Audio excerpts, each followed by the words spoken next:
Hey everyone that's tuning in right now. Gonna be getting started soon, so just stick around.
I saw that, Rifkin. I saw it.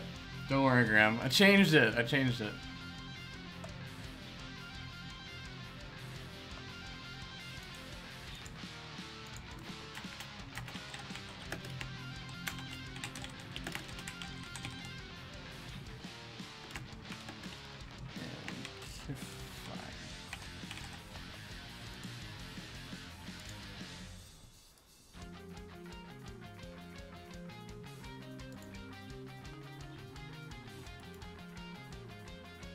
Alrighty, I'm just gonna go ahead and get started with it. So for everyone tuning in, I'm gonna redo the intro because I need to cut this for VODs. So give me a second.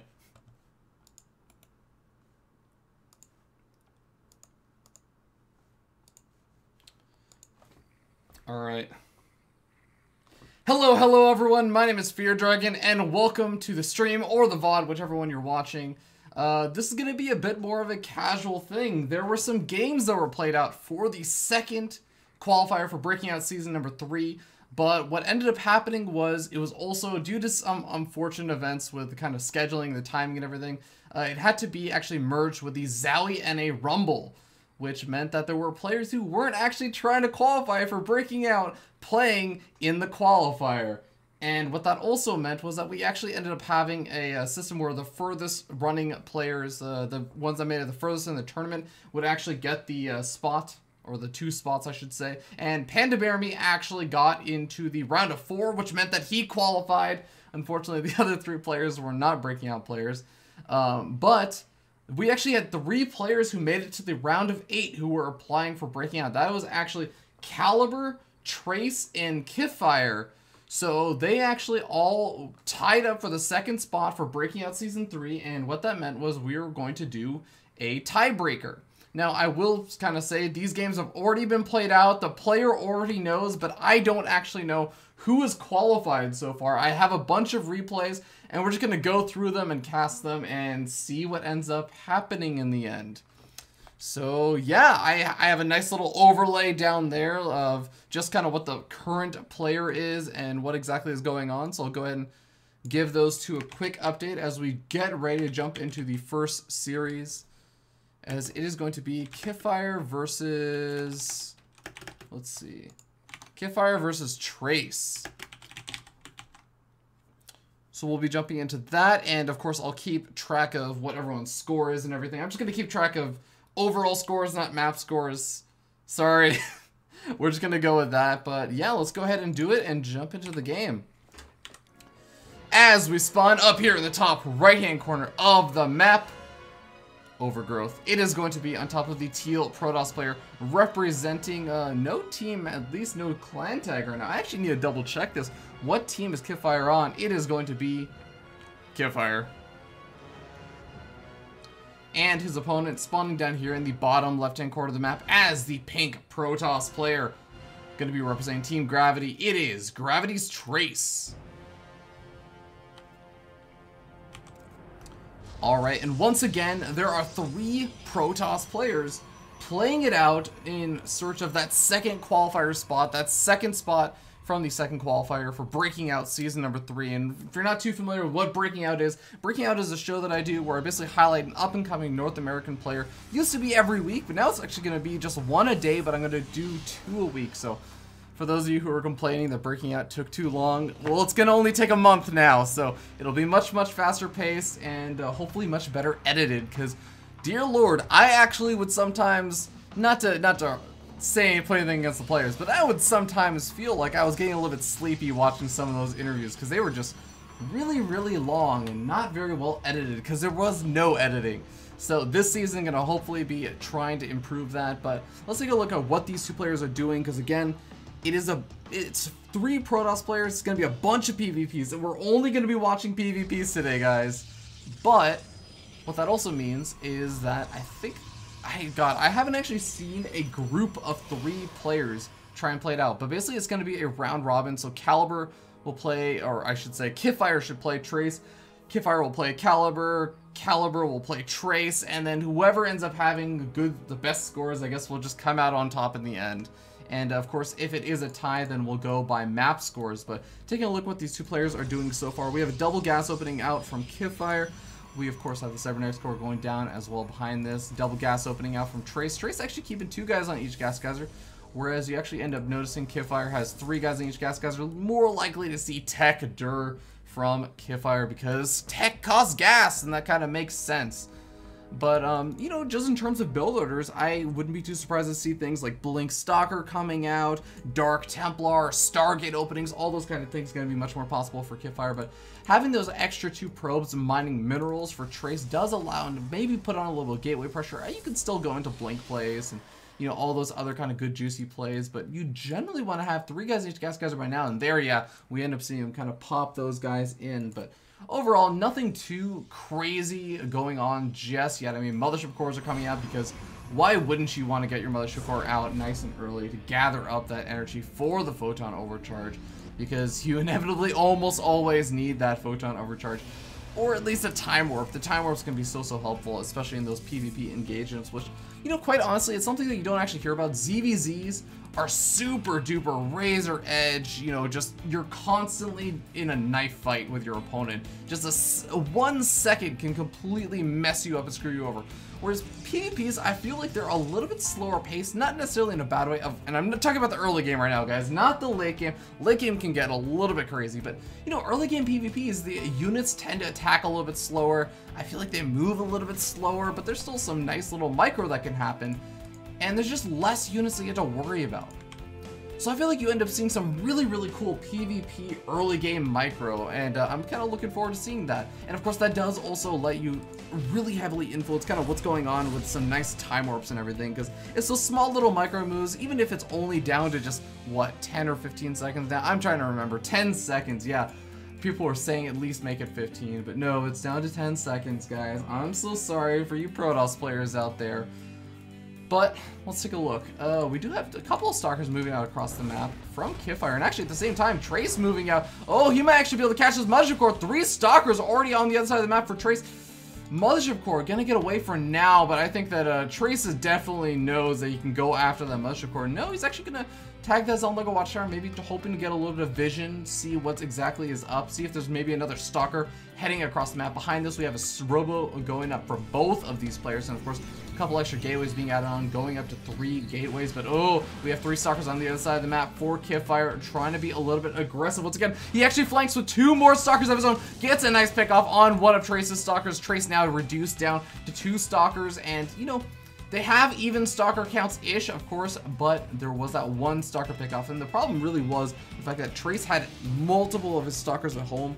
3 of his Stalkers were just left at home, whereas Qualifier was trying to be a little bit aggressive, and now he does have that nice little advantage. Forces out a Sentry as well. That's actually really, really annoying, and you can see that gas for the Sentry is going to really cut into Trace's production for a little bit in this game. Sure, he's going to actually have this first Immortal out, which I actually have to say is really, really nice, considering Qualifier kind of went for that earlier Observer. And we actually have 2 Stalkers for Trace, just trying to be annoying. Now, they were on the other side of the map not too long ago, but they are able to get a nice little scout off, and they see, okay, you have a lot of Stalkers, and I see the robotics facility. So, I think, you know, I'm trying to decide whether or not I feel like, oh, Trace should be careful. I was gonna say if a Blink Stalker play, but I mean, how about just a lot of Blink Stalkers? He loses 2 more of those Stalkers. He already lost 1 earlier. He's gonna be down quite a few Stalkers, but he does have that 1 Immortal. The Immortal gonna be so important, but oh my god, he's down to just 4 Stalkers. He does have the 2 Zealots and a Sentry. These can actually be really helpful, because you have to remember, Qualifier, he has a lot of Stalkers, but he doesn't actually have any kind of Blink research. Nor does he have any Immortals or anything. He has to be so careful about these force fields. Oh my god. Ends up losing 1 Stalker, but overall not coming out too badly. I would say it could have gone worse, considering there were 2 force fields, an Immortal, and a decent number of scary units for Trace now popping out, especially with another 2 Sentries morphed in. Oh my god, this is actually a really interesting decision from Trace. I guess he feels pretty comfortable that there's no kind of Blink research coming out, just because, you know, if you try and make a ton of Sentries to force field off your opponent when they have Blink, it is just silly. But oh my god, getting the Mothership Core, that's actually a really nice pickoff over here for Trace. And I'm kind of curious, does he decide to be a little bit aggressive sometime in the near future? Because I mean, yeah, Qualifier, he has this Immortal, he has 2 Sentries now, but I feel like maybe he could have gotten something done, especially after picking off that Mothership Core, but why take the risk, right? I mean, you don't exactly have a proxy pylon very close to your opponent. I mean, yeah, there's this one in the top left-hand corner of the map, but that's still a decent distance away that you have to kind of walk your units to try and reinforce in the battle. So, you know, the more that I think about it, the more I like the decision from Trace to kind of back off and not really worry too much about it. But Trace going to be moving around over here with the Stalker, getting a nice little scout off to see, okay, you don't have a 3rd expansion or anything crazy like that right now. He also gets a good idea of the Immortal count, which is actually super duper important, because you get an idea of the Immortal count, and that can also be revealing to say, okay, you didn't just get 1 Immortal out and immediately have a Robotics Bay finished up and have started that Colossus production. He also sees that there are no Colossus just yet. War Prism actually going to be coming out relatively early also for Qualifier, so going to be looking to load up those 2 Immortals and try and do a little bit of damage, but oh, could this be poorly timed? Trace is now moving out across the map. Oh, this pylon may scout out the War Prism. Oh! No, oh, okay, yes, he does scout it out, but Qualifier actually scouts out this proxy pylon. If he's able to pick off this probe and this pylon before the remainder of the units get there, that's gonna really hurt Trace's ability to reinforce in this engagement. I think that he's gonna have to back up. He warps in 3 Zealots though, and he keeps the actual pylon alive, which is so important. This entire push would have been shut down if he did not have a proxy pylon to actually help out with this, but now we end up having that Mothership Core. It has enough energy for a Photon to overcharge, and the Immortal's actually trapped over there. A really nice force field coming out from Trace. Zell's now also taking a little bit of fire from both sides. The Sentries are actually leading the charge over here for Trace as well, but the first Colossus is now out. It's getting focus fire down by Trace's Immortals, though. He has to back that up. He keeps it alive just barely. If he can snipe out that Mothership Core, then the Immortal Colossus will have high ground position, but no! It doesn't actually. It gets sniped off at the last second, right before the Mothership Core gets taken out, and it looks like right now, Trace just has an overwhelming number of these Immortals. He's going to be able to charge in over here. This natural expansion is almost assuredly going to get taken out. It's somehow managing to survive just a little bit longer as the probes get pulled off the line, but those probes, they need to be mining right now, not attacking, and these Immortals, they're going to go ahead and dance right now, as well as the Stalkers and Zealots. I think that Trace knows what a great position he's in. He takes out the Nexus, and with it, that's likely going to be a killing blow over here for Qualifier. Qualifier are going to try and micro his heart out, but he just doesn't have the unit count. Even if he did right now, he wouldn't really be able to do a whole lot with it, because he just doesn't have the economy to fall back on after losing that natural expansion and also being down in army supply. The only thing he really has going for him right now is the tech, and that's just this 1 Colossus. He can't even really afford to make another Colossus while also producing gateway units. He has 5 warp gates, but you can only really support 4 warp gates, and not to even speak of the fact that his robotics facility would be completely idle during that time. Now, we do actually have a backing up coming out from Trace. It doesn't want to overcommit right now, but I don't even know if I like that decision. I mean, yeah, maybe if you get harassed by Thermal Lance, but I mean, why not just wait around and see if the Thermal Lance is actually even going to come out? Because you can see over here, it's still a good 100 seconds in game timer away from actually coming out. Stop Qualifier from ever really being able to do any kind of expansion, even if it's a much later one, because maybe if he gets a little bit lucky, you could be in a lot of trouble. Now, we do actually have still I just want to note, we have an observer out for Trace, so DT's not going to be a saving grace over here for for, I should say, Qualifier. I almost said Trace right there. Qualifier actually being very ballsy, moving out with such a small force. Oh man, if he actually just got caught out of position over here because Trace maybe just still had his army over by that Zelnar watchtower. Oh man, that would have been even more GG than I feel like it's already starting to feel like right now. I wanna not try and be anticlimactic about this, guys, but we have a Protoss player down a substantial amount of supply. This is gonna be his last ditch effort. If he cannot make this work with these 3 Colossus, then he is not going to make this work at any point, honestly. He has to do an absurd amount of damage. You know what? Maybe he can over here. There's actually only 3 Immortals out right now. Instead, we actually have some more Colossus being produced over here for Trace. But, I mean, he doesn't have an overwhelming number of Colossus. Maybe if these Sentries can get a really, really good force fields, then he can keep back these Zealots and, you know, get a good engagement. Maybe trap some of these Immortals, get some good pickoffs over there, and maybe you can just find the perfect engagement angle. You might as well try. Why give up right now? Trace kind of actually being a little bit sneaky with his probe over here, and I actually, speaking of probes, we actually really need to see a pylon over here from Qualifier, just planting down something to reinforce it. And that pylon is going to come down. It's going to be coming down a little bit on the later side. Trace now moving out saying, that's all you have right now? And he goes after that army, no problem whatsoever. GG gets called. Qualifier gonna tap out in game number 1 in this best of 3 series for the round robin PvPs. And let's go ahead and bring it back. Yeah, everything updated properly. Awesome. Putting all that stuff in a nice little notepad to keep those titles updated without having to like have it incorrect for a good 10 to 15 seconds while I'm transferring over. But yeah, that is going to be game number 1. I'm interested to see how game number 2 is going to go, because it should be between these same 2 players in a best of 3 format. So Qualifier losing that first game to Trace, but you know, still has plenty of opportunities. Of course, it's the first game of the night. Let's see. We're gonna have, I guess, 3 best. Okay, so we're gonna have Qualifier versus Trace. We're going to have Caliber versus Trace. We're going to have Caliber versus Qualifier. All these are best of 3, so we could potentially have 9 games coming out from that. And I think that at the end of that, 1 player has to win 2 games at least. Potentially, yeah, they have to win at least 2 of the series. No, they can... Actually, all 3 of these players could actually pull a Pokemon and go 1-1. They could all be like a giant, like Bulbasaur, Squirtle, Charmander kind of triangle of counters where, you know, I don't know, Trace beats Qualifier, Qualifier beats Caliber, and Caliber beats Trace. If that happens, I don't know, I guess we'll go with map scores, and after that, I have no idea. Somehow this got resolved by the lovely admin Master Dog, so I'm just going to assume it works out somehow. But let's go ahead and jump into the game and introduce the players as we spawn. Up here in the top right-hand corner of the map, Nimbus on top of the pink Protoss player representing Team Gravity. It is going to be Team Gravity's Trace. And his opponent spawning down here in the bottom left-hand corner of the map as the teal Protoss player. Currently down 0-1, it is going to be Qualifier.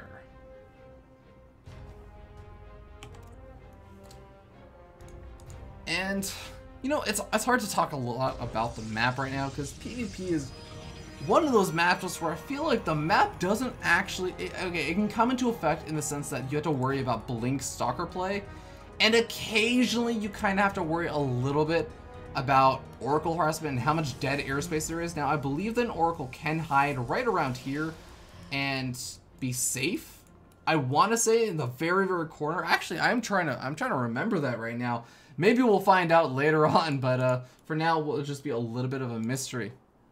But that kind of stuff, it can play a little bit of a part in the early game. For this map right now, Nimbus, I feel like, you know, blink stalker play, you can kind of make it happen. I mean, there's some nice little ridges that you can try and jump up into, but for the most part, you cover this area right over here by the ramp, and it's really hard to make a whole lot happen. You can see there's this big gap over here down in the center that just makes it impossible to blink over, so... Not expecting to see a whole lot of blink play, but you know, it's certainly possible. If you have some nice micro, you can try and pull it off. The problem just is that your opponent can get up a natural expansion, and you can't really dart between the natural expansion and the main base with those blink stalkers, so it just doesn't make a lot of sense. And yeah, I do want to remind everybody that Nimbus is a 4-player spawn map. Something that sometimes a lot of players seem to be forgetting which maps are actually 4-player spawn, which maps are 2-player spawn, and I guess 3-player spawn in the case of Foxtrot, right? Because there's only no horizontal spawn. You can still spawn vertical or cross spawn. So all kinds of crazy stuff going on with that, but you know, these players are right to scout out every location. And Qualifier are going to be the first one to arrive. Not going to see anything too out of the ordinary. We have double gas geysers out. Once again, Trace sticking with those 2 guys on each gas geyser for a little bit longer than his opponent, who's already gone up to 3 in each gas. Again, it just can add up a little bit to the tech, how fast you can tech up. But as you saw in that last game, it didn't really change all that much. I mean, they both ended up going for relatively similar timed robotic facilities. The only real difference was in their build was Qualifier decided to move out a little bit, or sorry, Trace decided to move out a little bit further onto the map, I think, and actually ended up getting caught out a little bit out of position and ended up losing a stalker or so. But regardless, we'll see what these 2 players are up to. We already have a first little differential in the build. A first stalker coming out over here for Trace, and it's kind of interesting. He spawns or scouts cross map positions. Yeah, he does actually end up scouting that out. And stalkers, I mean, they can be kind of nice and effective in the early game, but oftentimes I do like to see on a map like Nimbus, which has these big long cross spawn positions, I like to see the sentry come out a little bit more, just because, I mean, first of all, that sentry is so useful for just kind of force fielding off this choke. And guess what, when you're force fielding that off, you're actually also defending your natural expansion, which you're going to try and take a little bit earlier on this map. But also, I mean, your sentry will build up a little more energy. It just makes sense because oftentimes you want to get at least 1 sentry in the game, just because it's nice for force fielding. But even if you don't use it for force fields, if it just goes straight to Colossus Force, having it for thermal lens can also help out a little bit as you make that transition into the larger and larger Colossus counts. Heck, even having it for hallucination is so nice, because sometimes when you try and scout with your observers, boom, your observers can actually get sniped off just because your opponent also probably has an observer. So I like the fact that Qualifier is going for a couple of these earlier sentries. Trey's going to try and get a little bit more aggressive. He may be able to force out a force field or 2, but I think he's going to have a really hard time getting a whole lot done over here. Now, one thing I haven't really seen a whole lot of in PvP is a Protoss player trying to knock down these destructible rocks. It's just so hard to really make a whole lot happen. It takes such a long time for that to actually happen. Your opponent will have probably 2 photon overcharges by the time you actually knock down the destructible rocks. And honestly, it's just really hard to make it work. But oh, force field actually goes off, and Trey's getting a little bit over here with those stalkers. Gets force fielded in. This is not the beta of Wings of Liberty. No, Protoss players are not forgetting to force field their ramp with those sentries, and he gets a free stalker for his troubles. He even gets actually really close to picking off that probe. He has to be a little bit careful with that, just because if he ever wants to plant down another proxy pylon, it's going to be really nice. Now, we do have a slightly later Nexus out here for Trey, so you have to keep in mind that Qualifier does have his a little bit earlier. But overall, tech-wise, I mean, they're not doing too dissimilar things. But oh god, actually, maybe it is the Wings of Liberty beta. We have a very late force field coming down over here for Qualifier. He's going to end up losing one of his stalkers. He needs to rally these other 2 stalkers into the fight. But he keeps his sentries alive, which is actually a really great show of micro. Oh my god, he actually did not lose any of those sentries. That was the big concern. Losing the stalker, yeah, that kind of sucks, but I mean, he can manage to kill 3 stalkers off, only loses a little bit of the sentry at force field energy, and I guess a little bit of health on those actual sentries, but he actually keeps the most of them alive, and now he has to be a little bit careful because the stalkers are coming up for round 2. Another stalker does go down over here for Trace, but he is just losing so much trying to commit to this, and these sentries, they're still alive. Oh my god. Qualifier definitely getting the better end of these engagements. I mean, just taking a look at the units lost. We have 7 stalkers for 2 stalkers. In what world is that not better off for Qualifier? He also got up the faster natural expansion. He's gotten up this nice old robotics facility, and he's going to be able to start getting out some of those immortals. I am curious if he's going to start laying down to that robotics bay anytime soon. It doesn't look like he's going to have it down for now, whereas it does look like Trace has started his robotic space, so he's going to eventually be able to start getting out some of those Colossus, but right now, oh man, it's looking to be a little bit of a weird and awkward situation, because there's a Warp Prism now out for Qualifier, and they have relatively even worker counts, or sorry, not, well actually yes, they do have relatively even worker counts, but they also have relatively even army counts, so, you know, if Qualifier decides to try and do a little bit of a poking at the front, he can at least force a couple of these units over here from Trace to just be at that front. And in the meanwhile, he can try and do a nice little warp in with the warp prism, kill off a couple of probes, and just back the heck out. He doesn't even have to be super committal about it. He can just kill off a couple of things, and then he'll be okay. But he does have to be a little bit careful, because Trace, again, he has that lead on the Colossus production. And now we actually end up seeing those Destructible Rocks getting Focus Fire down much, much easier when you have the additional DPS of that Immortal, an extra 50 damage per shot against those Devers. Although I guess it has 3 armor, so sorry guys, 47 damage every single time he shoots. My bad. We saw a little bit of a hallucinated Phoenix going up from Qualifier, just to get an idea of exactly what's over there. He doesn't want to necessarily overcommit with that Mothership Core, just in case there's a lot of stalkers or something. But 2 Force Fields go down. Oh man, Qualifier being a little bit ballsy, maybe looking. Oh my god, actually, he used the Warp Prism to warp in some Zealots on the high ground to try and go after those sentries. And now the remainder of his army actually manages to get up into the main base. The Colossus is now out though, when he forces out the Photon Overcharge. That's gonna force him to back up a little bit further back. More Zealots being warped in from that Warp Prism, guaranteeing that he'll be able to get in on the high ground, trying to go after some of those sentries to make sure he can't force field continuously. And it doesn't look like it's gonna matter. The Immortal, he's actually trying to get on top of that Colossus, but the Zealots over here from Trace getting some great shots off on the entire army of Qualifier. Qualifier overcommitting just a little bit over there.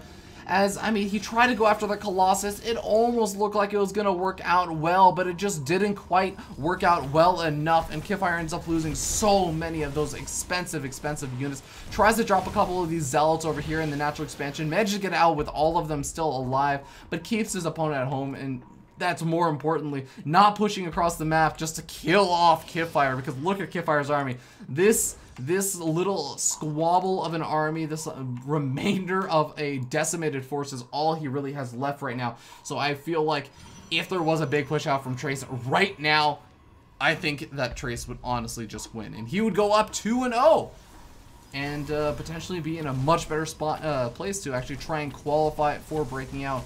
But for now, this Warp Prism is actually doing a great job of just keeping Trace at home. And you can see it just buying himself time. Look at all these Zealots just fighting against each other one by one. This is the duelist arena, someone called Yu-Gi-Oh! Because that's basically what's happening over here between this middle line. And we have a couple more Zealots being warped in. Finally, it breaks out into a 4v4. I don't think I've ever seen the Yu-Gi-Oh! Rules on a 4v4, but it doesn't look like it's going to go out too well over here for Trace. Well, actually, no, it does go up relatively well for Trace. He manages to make it out of there with a lot of Zealots still left over. And at this point, when you have this many Zealots that you warped in just for the defense, why not go ahead and drop down that Twilight Council and start maybe considering going for a charge? Because you know what? You have so many of those Zealots. You already have a nice little Colossus lead. You can actually just produce probably a lot of Colossus and a lot of charge Zealots and probably be okay for the most part. Especially if you think about the third base locations. I mean, look at this. Qualifier has to try and take a third expansion, right? Because his opponent's taking a third expansion. He's already kind of down in terms of the Colossus and everything. He has to do something to try and make up for the kind of losses that he's taken earlier on in the game. So he takes out this third expansion. If you have a lot of charge Zealots over here, I mean, this is a great expansion to try and assault with a lot of charge Zealots. This is a nice little open area. Yeah, there's some nice force fields that could be planted down over here, but that's going to be like 5 or so force fields. And even over here, you're going to have to use a lot of force fields to really cover that area. Whereas this one, I mean, this is just really far away from your natural expansion, your main base. So that's going to be really, really annoying to deal with. But I like that Qualifier is, again, continue to put on that Zealot harassment. Just using one Zealot in the Warp Prism. Just one Zealot, and look at this army. It just does not want to move out. It also wants to stay over here and maybe try to defend a third expansion. But I also really like what Trace is doing. He's kind of split up his units just to deal with this Warp Prism. And oh, the Warp Prism actually getting snuck up on. There's not a whole lot of anti-air DPS over here, though. So even though he gets right on top of it, I mean, it doesn't actually take a single point of damage past the actual shields. And actually, I want to say, Orzinator, welcome to the stream. This is actually a breaking out kind of qualifier. This is from breaking out qualifier number 2. There was a 3-way tie to see who was going to be on the show breaking out. And if you want to know more information about breaking out, I think there should be some links down below the stream and potentially down below the YouTube video if you're watching it over there. But yeah, there was a 3-way tie between 3 Protoss players, Trace, Qualifier, and Caliber. So these guys are playing it out in a round robin. These are actually from replays though. So yeah, right now we do have Trace up 1-0 and still looking pretty good. I mean, he has a nice healthy Colossus count of 3, but actually, I don't know, has he stopped his Colossus production? It feels like he hasn't really been consistently producing this Colossus. just because, I mean, you take a look and Qualifier has been able to catch up quite quickly. I mean, double robotic facility definitely paying off quite well for Qualifier, adding on a couple of those warp gates as well, just because, I mean, when you're going up to 3 base, you definitely need more than just 2 or 3 of those warp gates. You can definitely support more than, well, I guess he had like 4 or 5 of them, but still, you want to have a couple more of those around just so you can warp in a large number of those charge zealots during the midst of the battle, or right when you start losing some of that army supply, because those things can change the tide of a battle. And we do actually have charge on the way, it looks like, finally for Trace. Gonna be finishing up relatively soon, but Warp Prism once again coming back in, Storm going down on top of all those probes. Oh my god, 17 probes killed off so far, and I think that most of those are from these 2 High Templars storming, because yeah, he maybe killed off a couple of probes, maybe like 2 or 3 earlier on, but really, he did not kill off that many, and now we end up having Trace having to be in a very, very awkward situation where, yeah, he has a lot of Archons, he has a lot of Colossus, he has a big scary army, but this is a lot of Colossus out over here for Qualifier as well, and he gets out another Colossus, gonna have a second one on the, or another, actually, Immortal on the way, following up, but he is a little bit supply blocked for now, so he has to deal with that. But still, this is going to be a very, very difficult push in for Trace, but he's going to get into an interesting situation over here. He has a lot of charge zealots, and now this is the point in the game where charge zealots, they're nice, but they don't actually do that well because the Colossus basically just one-shot all those charge zealots as soon as they charge in. You could do a little bit of damage, but it really does come down to not engaging directly in a full frontal attack like this. A nice little concave coming out over here from Trace, but I just don't think that he has enough units right now. The Immortals are still alive for Qualifier. He's kiting back a little bit, dealing with those Archons, and now he can start to push in even further, and more charge zealots coming in over here for Trace, though. Where are the reinforcing units for Qualifier? Qualifier's charge zealots now coming in a little bit late to the battle. He's gonna try and push this army back, and it looks like with some more charge zealots on the low ground, he's going to be able to do so. And actually, he doesn't even have charge on the zealots, so forgive me for constantly saying charge zealots. No charge on these zealots, but they do end up being enough of a damage buffer to push that army back, and he ends up taking the favorable engagement over there, taking a lot of Archons, taking a lot of expensive units. There is a single Mothership Core that has now snagged 6 kills, may actually go up to a 7th one, and considering at least two of those kills are on Colossus, I don't think that's too bad to say.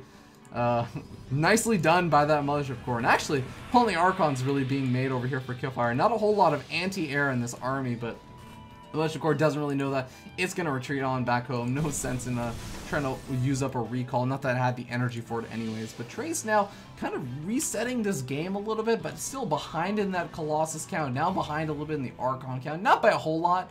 It's 2 Archons to 1 Archon, but there's a couple of High Templar in the mix that can possibly throw down a feedback and then morph into Archons. There's all kinds of crazy things that I think Qualifier now has available as an option.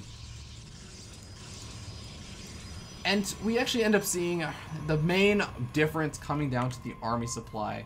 You can see over here, almost 40 supply down. Trace has a lot to come back from right now. He has a lot to do to really try and make this comeback real, and you know, it's kind of scattered out supply in terms of where he's behind. I mean, yeah, obviously he doesn't have any Immortals right now, but also behind just a couple of those Zealots. Oh, losing a couple of those probes, taking some damage on the Zealots, but actually, oh my god, I love these drops from Qualifier. Going for the High Templar drops in PvP, not something that you see too often, something that you actually end up seeing State from Prime Estate do a little bit of, as I love seeing him go for those High Templar drops, but you know, not a whole lot of Protoss players really go for the High Templar drops, especially in PvP these days, so really cool to see out of Qualifier. He's been relatively successful with it, considering he has been able to kill off quite a few probes, and honestly has not really lost any of those High Templars, maybe lost like 1 or 2 of them from the drops, but I can't really think of any times that I actually saw them. And oh god, High Templar's trying to unload at the absolute worst time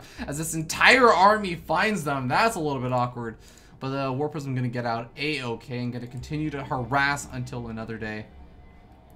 But now Qualifier is getting close to being maxed out, and this is gonna be the big scary point in time for Trace, because he's gonna be up against a very scary massive Colossus, massive Archon, even a couple of High Templars mixed in once again just to feed back that Mothership Core. And honestly, we're gonna have a Protoss player, Trace, who's got a decent number of supply. He's kind of caught up a little bit in supply, but that's a little bit deceptive because look at how many of these charge zealots he actually has in his army. Yeah, I would say actually Qualifier has a relatively even number of charge zealots, but you know, I really don't know. Something is just not feeling right about this army for Trace right now. Maybe it's just the lack of you know, he doesn't have quite as many Colossus. I think that's probably it. But you know what? I can still see Trace potentially taking this as long as he does a really nice split up, kind of like what he's doing right now with these Zealots and with these Archons. So even if he can get some sort of kind of flanking maneuver, I really like the DT play over here. Gonna go after that 4th expansion, but now we end up seeing the big engagement over here. Charge actually still over there for Trace's Zealots, but no, Charge actually, I think, over on Qualifier Zealots. It doesn't look like it's gonna matter though, because Qualifier just has an overwhelming number of these Colossus, a big reinforcing warping round for Qualifier, and I take it back. Qualifier does actually have charge on these Zealots, and he's gonna be able to charge his way onto those Colossus of Trace. Oh god, that walking up that ramp is actually really not working out too well for Qualifier though right now. He's still getting a good end of the engagement. It's not amazing, but oh god, he could have taken it so much better over there, and 3 Colossus are going to survive, but they're actually starting to get picked up by these Zealots. Oh my god, is Trace going to manage to hold over here? He warps in a couple more of these High Templar. GG gets called though, and as it looks like, actually, after realizing he's lost a lot of those probes, you can see 37 probes to 59. He's just going to tap out, realizing it's going to be a little bit too difficult over there. And Qualifier going to be going up 2-0, I think, right? I'm not crazy, right? Oh man, Fear Dragon, Fear Dragon, Fear Dragon. How are you so bad at keeping track of the score? Let's double check this, guys. I don't want to get the scores wrong right now. But I do believe that should be... No, okay, it's tied up 1-1. I totally had the scoreboard completely wrong. Yeah, okay. That's what I was wondering. I was like, wait a second. My scoreboard says that Qualifier is actually up 1-0. I'm pretty sure he lost that last game. Yeah, he did lose the last game. And yeah, it is tied up 1-1. So we're going to be going into game number 3 now between these two players and finding out who exactly is going to be coming out on top. And of course, this is the first best of 3 series. For those of you who are tuning in a little bit later into the broadcast, first of all, welcome. It's good to have you all here. But also, the format for kind of what's going on right now is this is from the Breaking Out Qualifier number 2. This was played after the actual Qualifier because there was a 3-way tie for that second spot. You might be wondering, Fear Dragon, how the heck does a 3-way tie happen? Well, it was actually a Qualifier merged in with the Zowie and a Rumble. And what ended up happening was 3 players made it to the round of 8, and of course 1 player made it to the round of 4. So that 1 player was Panda Bear Me, qualified for Breaking Out Season 3, but the 3 players that made it to the round of 8 were Trace, Qualifier, and Caliber, all Protoss players. So they're playing it out in a Protoss versus Protoss kind of round robin style to see who's going to move on to the, not to the next round, to move on to be on the actual Breaking Out show for Season 3. So with that being said, I have the game loaded up. Let's go ahead and jump in and introduce the players as we spawn over here on the left-hand side of the map. Merry-go-round on top of the pink Protoss player representing Team Gravity. It is going to be Gravity's Trace. And his opponent spawned down here in the bottom center side of the map. Merry-go-round still. It is going to be tied up 1-1. Qualifier.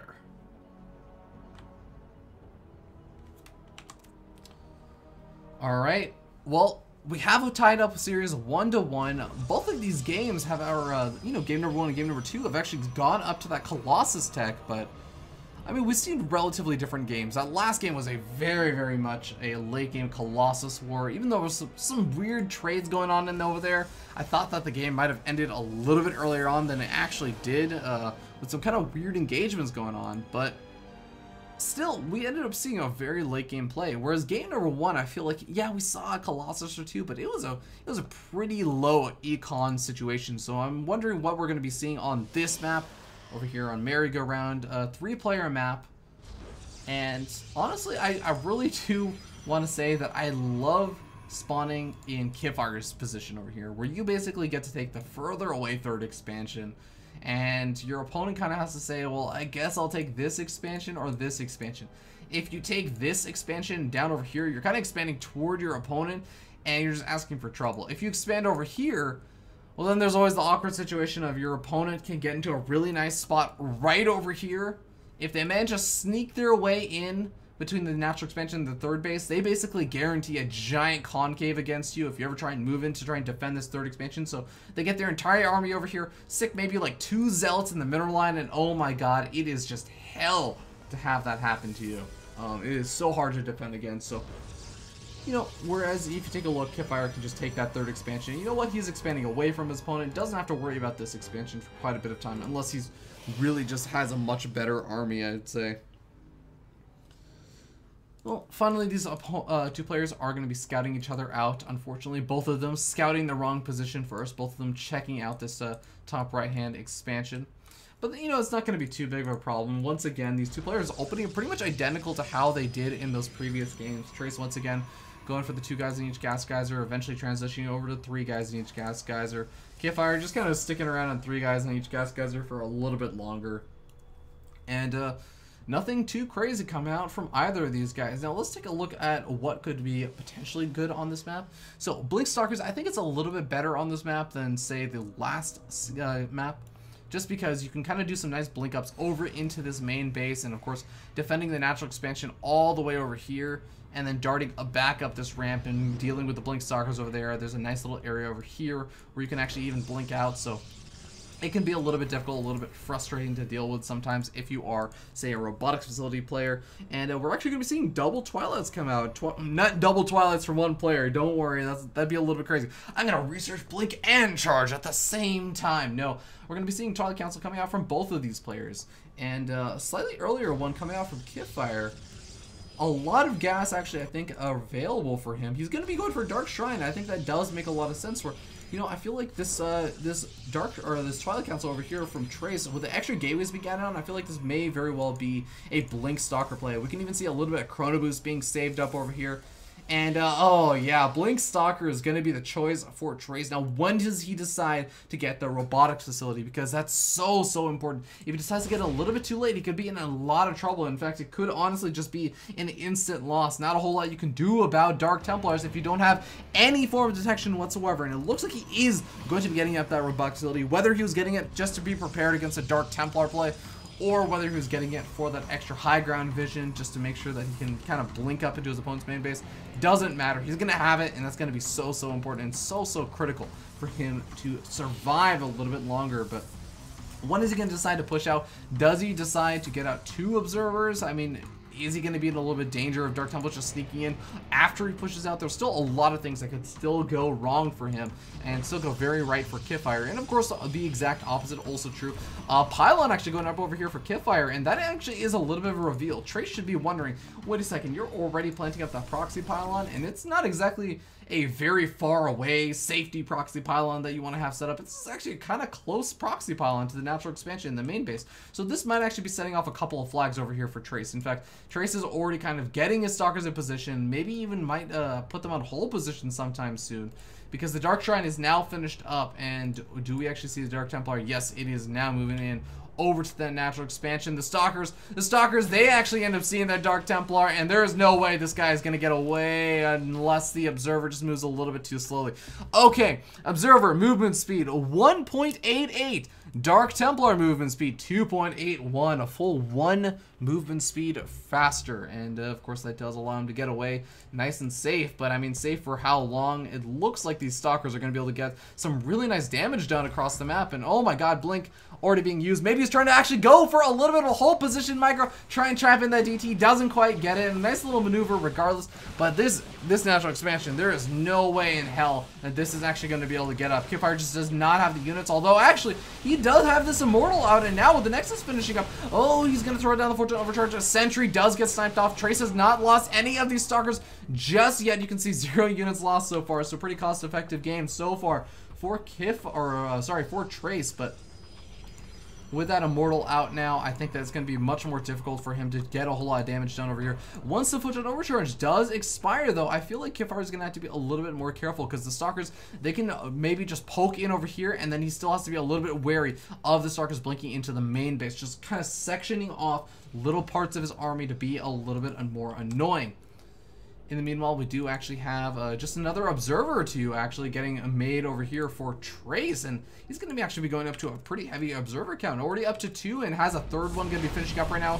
Another Photon Overcharge is forced out, and he does end up losing a single Stalker over there, but forces out that Photon Overcharge and kills off a Probe.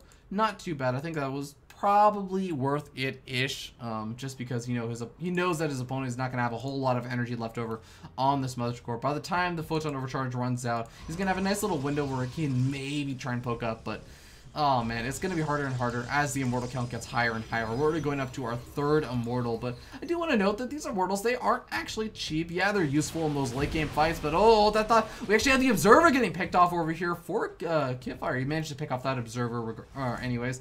And Trace going to have a much harder time putting on a whole lot of harassment, but at the same time, he does have 2 more Observers sitting around. One in his main base, one in his natural expansion, actually really just being very cautious for those DTs, and actually maybe rightfully so, as we end up seeing one DT making its way over into the main base over here. Managed to snag 1 probe kill. Will get a whole lot more. I mean, the Zealots are already out as well as that Observer, and he's going to be able to kill off 4 probes? 4 probes, actually. This is actually working out really well for the ZT. Oh my god, he's going to juke and jive those Zealots. This is some great control over here for Qualifier. And it looks like the Observer does spot out that DT, so he does finally kill it off. But still, got to hand it to Qualifier over there for that DT control. Did not expect that DT to even get more than 2 or 3, maybe 3 probe kills, but not 4. Qualifier now looking pretty good, honestly. He has 4 Immortals. He has a very scary tech army. He even has those DTs morphed into an Archon right now. And he's up against a primarily Blink Stalker force. You can see over here, 11 Stalkers, 2 Zealots, 2 Sentries, and there's not a whole lot of other tech. There is finally an Immortal popping on out over here for Trace, but this is going to be a really weird and awkward first engagement when it finally does come out. As, oh, actually, Trace is moving out right now. Qualifier is moving out right now, and Trace has all of his Stalkers on the other side of the map. He could try and go for a little bit of a blink up, maybe try and do a little bit of harassment over in Qualifier's main base. I mean, there's not a whole lot over here to defend. Maybe actually he was looking for those Stalkers. He's going to find them over here, but he's actually going to just end up losing one of those Stalkers of his own, and those Stalkers for Trace do manage to blink out without too much trouble. So nice pickoffs over here. This is what you got to do when you're up against a player that does not have blink. You got to harass them as they move across the map and just kind of delay them. Try and get whatever pickoffs you can, but you have to be so careful with these 4 Immortals. And the DPS is just so high, you cannot reliably really blink against 4 Immortals.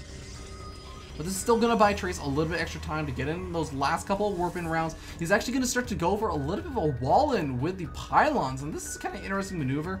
I kind of like it, but I mean, there's not a whole lot of Zealots in the mix. There's, what, 3 Zealots, 4 Zealots, and a couple of Archons. It's going to be nice against the Archons. Maybe he can get some Force Wheels down, but I mean, he doesn't really have any sentries around. He's going to be able to maybe soak up a couple of shots. I think that's going to be the most that he really will do with it, and it'll be a little bit annoying. He'll buy himself a little bit of time, but at the end of the day, not going to be anything super duper game-changing. Time Corp goes down. Maybe trying to snag off a couple of those units for free, but doesn't quite manage to get it down in time. Now we do have another proxy pylon being established over here for Trace. He has this proxy pylon already set up, but establishing just a second backup one. Has this probe now sitting right inside the natural expansion. I mean, he could honestly just move up in the main base and maybe start being a little bit annoying.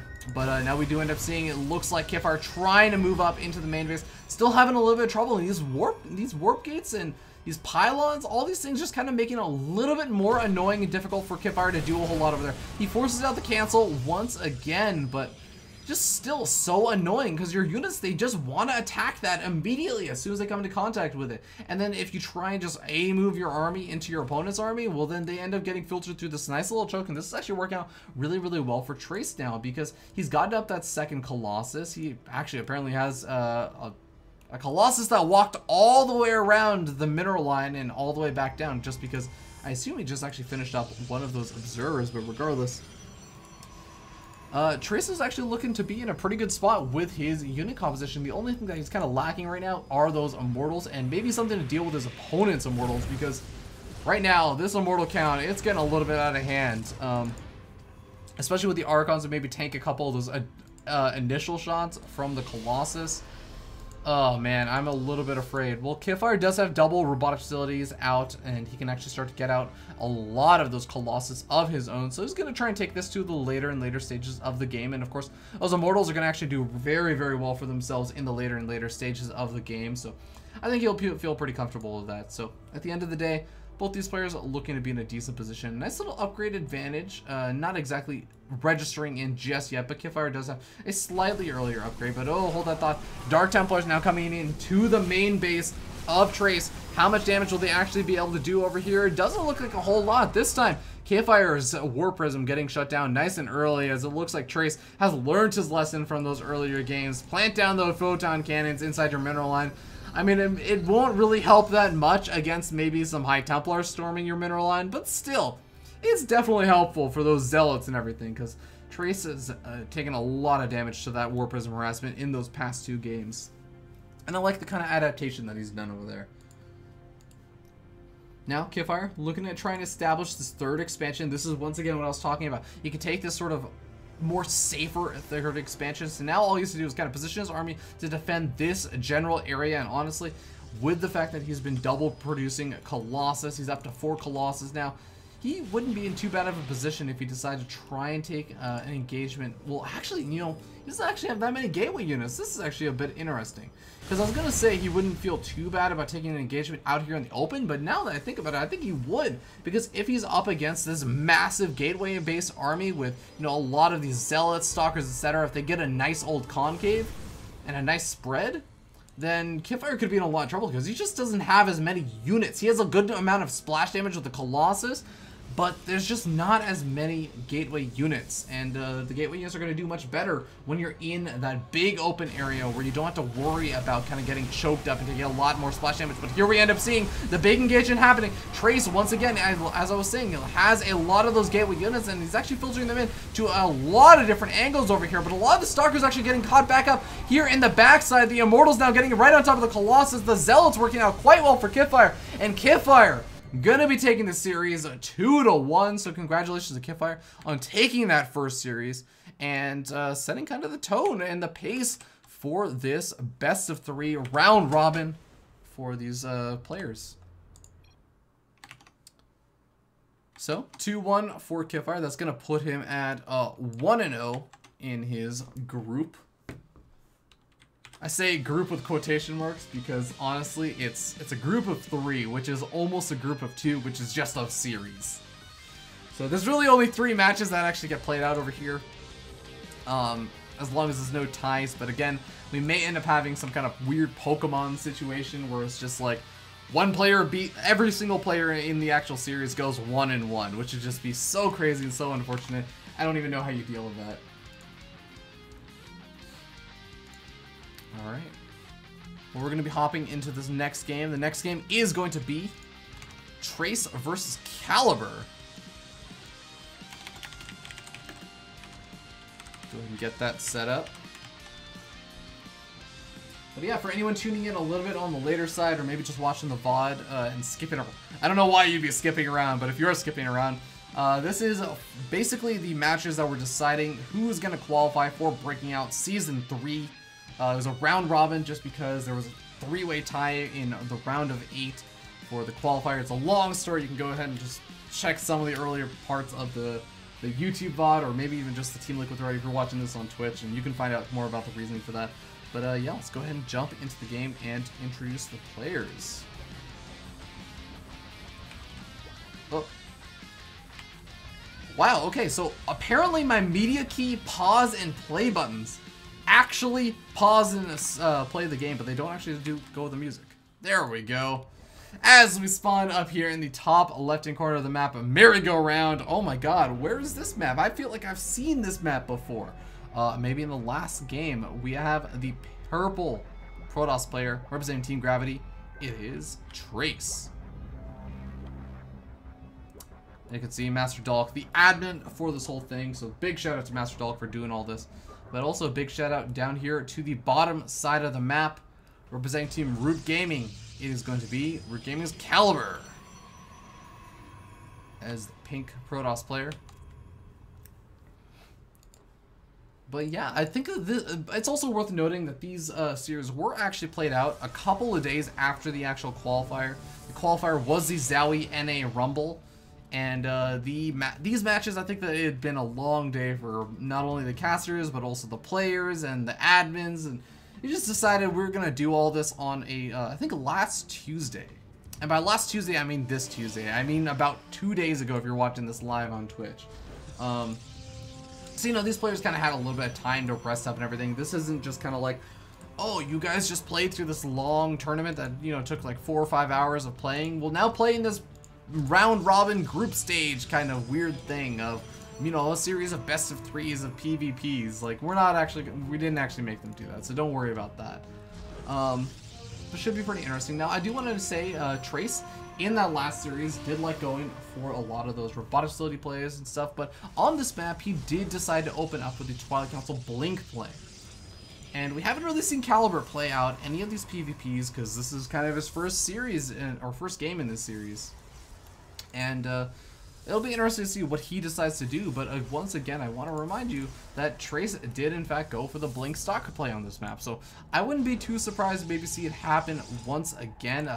Obviously, he didn't end up winning this game, so maybe he'll try and vary it up, but I feel like it wasn't necessarily entirely because he went for the Blink Stalker play. Yeah, there was the fact that he had a bunch of Blink Stalkers out on the map, and he just let his opponent get up a lot of Immortals, which I think certainly helped out. It helped out quite a bit with that later stage of the game, because those Immortals just absolutely wrecked the Colossus of Trace, as well as those Stalkers. But I think it had a lot more to do with the fact that we ended up seeing Qualifier get up the double robotic facility production, and that was really, really what turned the tide of the battle and really made it very, very difficult for Trace to make a whole lot happen over there.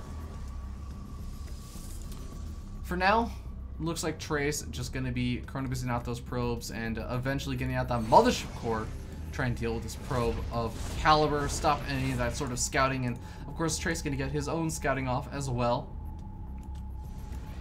Caliber, actually a really interesting note, used to be a random player, now plays Protoss, and not going to make any judgment calls or be like, oh my god, Protoss is the Ember race, because I honestly don't believe that, but Caliber has been a really, really cool player. I've seen actually I just feel like his Protoss has always been one of his strongest matchups, whereas it's kind of interesting because then you have players like TLO, who used to play random way back in the day, but, you know, Protoss was his weakest matchup, so I don't think there's any kind of real indication of what's what in that sense. But oh, we do have the Twilight Council coming out once again for Trace, but this time he's going to be up against a Stargate build. Now, in the typical quote-unquote meta game of PvP, if you go for a Twilight Council and you get a Blink, as we're probably going to be seeing out of here from Trace, especially with the Chrono Boost coming down on the Warp Gate technology, you've quote-unquote countered your opponent. You're quote-unquote in a better build order. But that might not be the case if these Blink Stalkers are being heavily, heavily aggressive,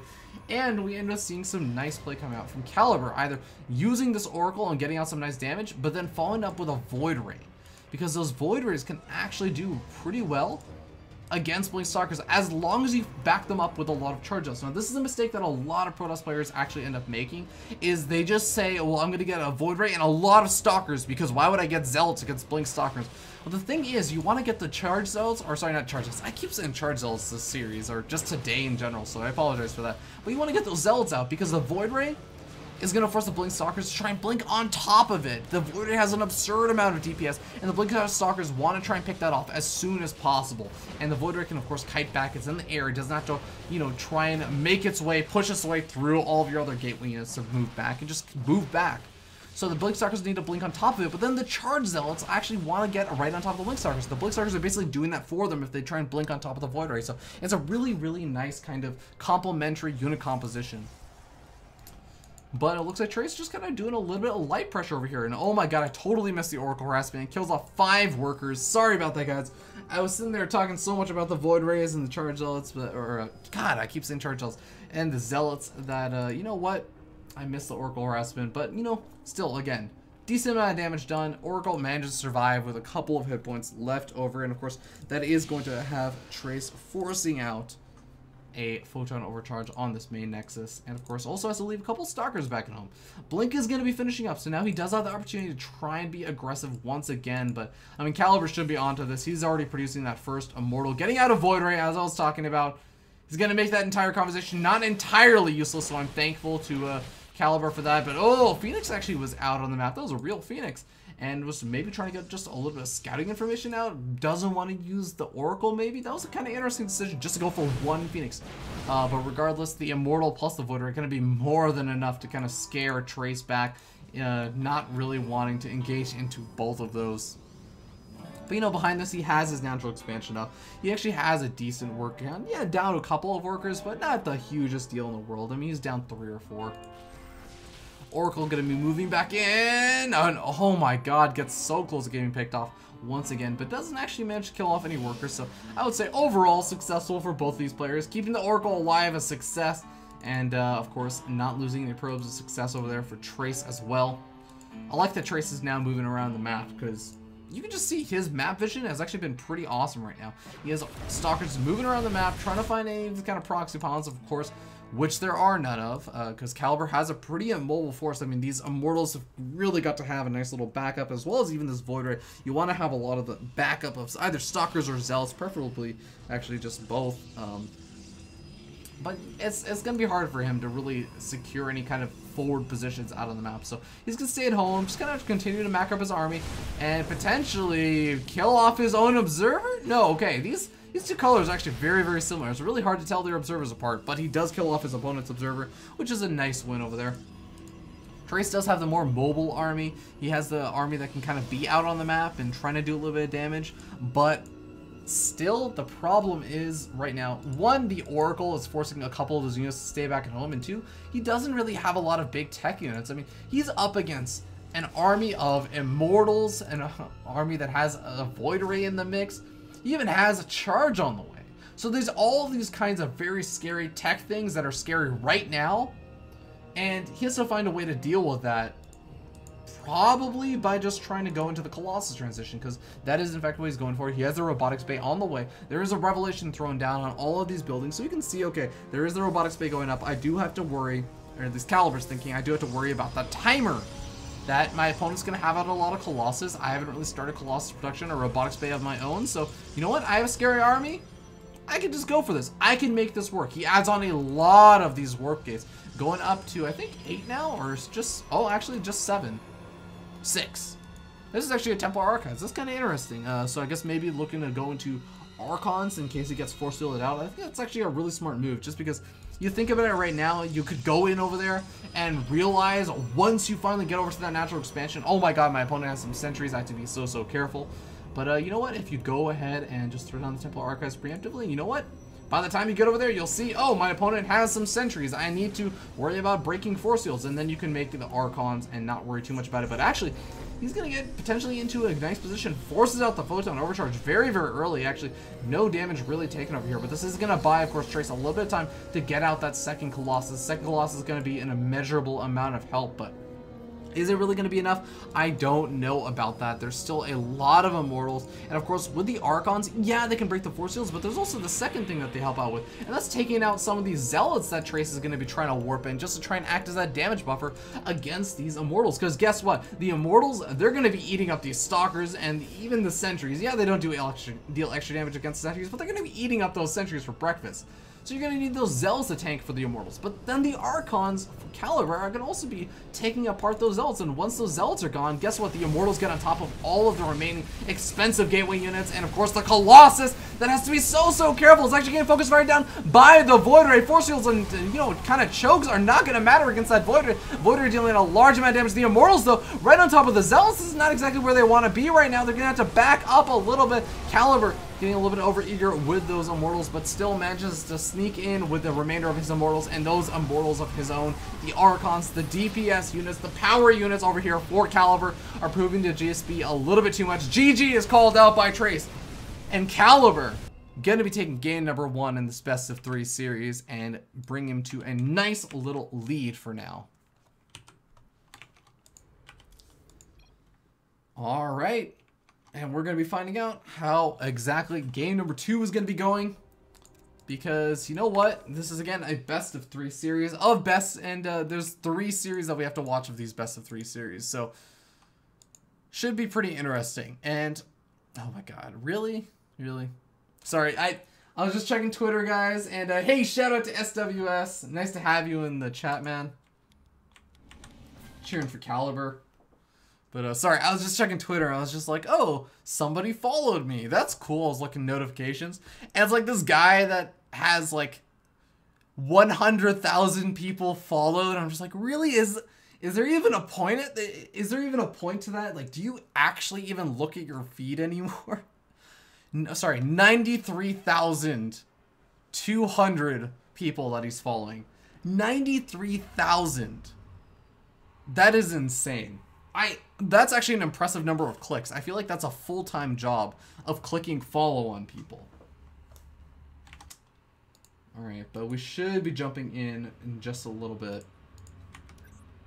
And yeah, let's go ahead and jump on into it.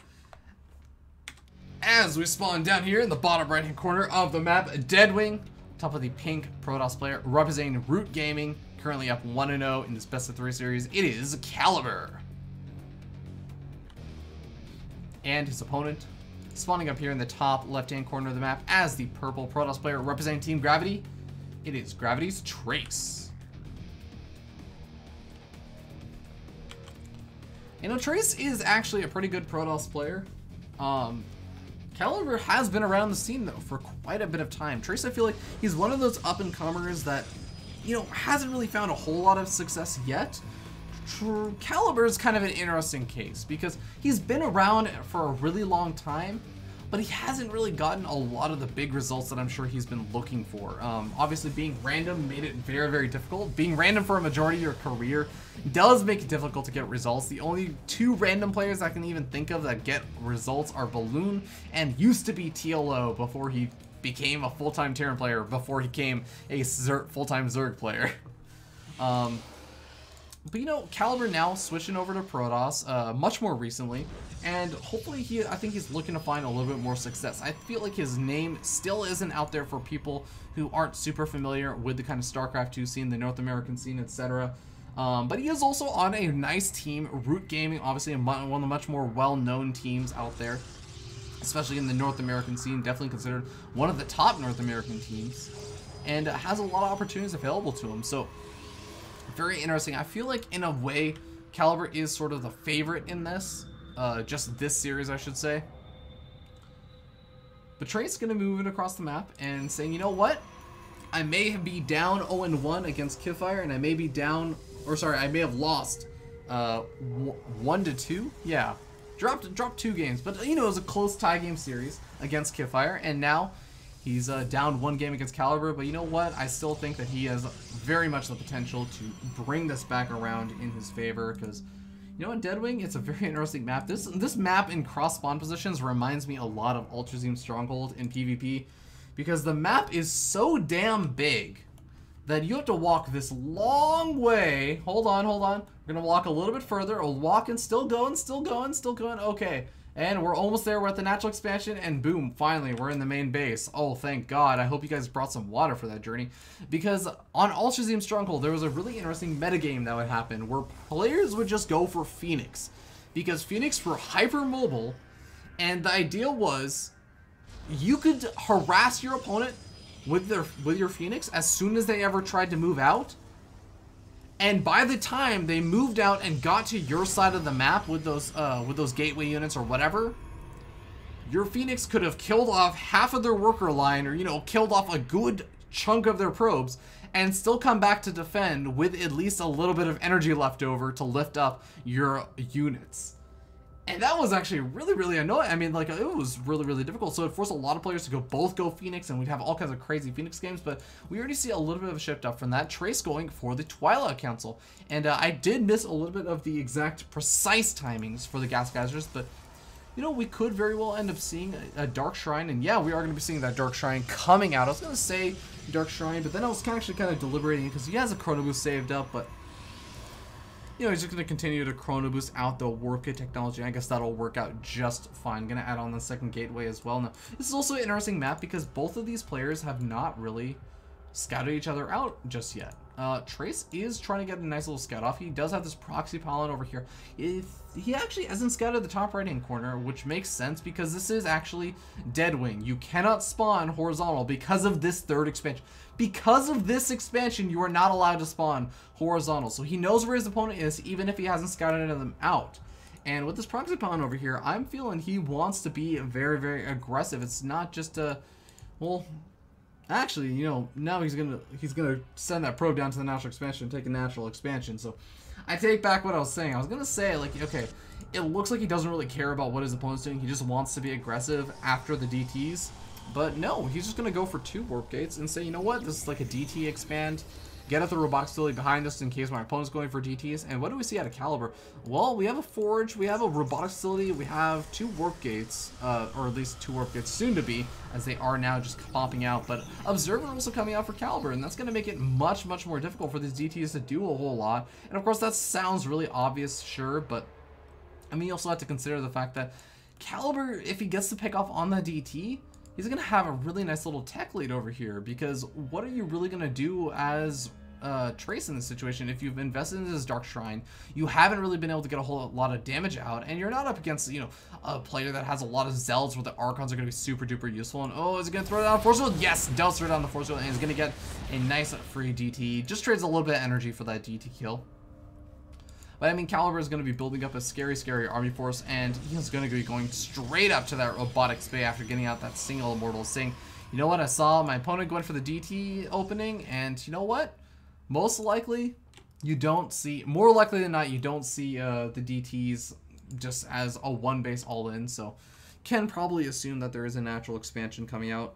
I'm actually really curious, since we do have maybe a couple protoss players, GM protoss players in the chat. Let me know if there are any kind of prevalent 1 base DT builds. I'm not really familiar with any. I don't think I've seen them very often, but you know what? Tell me if I'm wrong. Always open to learning a little bit more.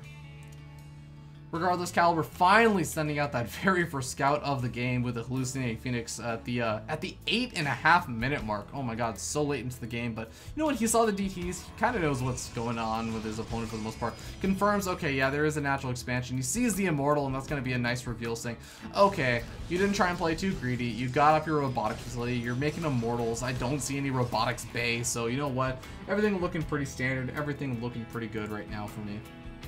Considering, you know, Trace, of course, I think is down in the, okay, he's down in the robotics bay. Yeah, he's lacking the robotics bay. I was going to say, he's down in the tech count. And it's going to be a little bit more difficult for Caliber to fall behind, I should say. It's going to be a little bit more difficult for Trace to fall behind in terms, or sorry, catch up in the Colossus count. Oh my god, I'm just all over the place. But yeah, SWS in the chat saying, most people DT Robo expand if they go DT. Some people do 4K DT and train all in with Archons. That's pretty bad. Yeah, I guess that does make sense. The 4K with Archons, it makes sense, especially I guess because you can try and make an Archon to knock down the force fields. So it's like you're just doing a normal 4K, but you try and win the DT with the DTs, and maybe it's a little bit delayed, but you can stop any force fielding actions and shenanigans from going on. I don't know. It's interesting. But regardless, not going to be seeing that in this game. In fact, we're just going to be seeing a push out over here from Trace.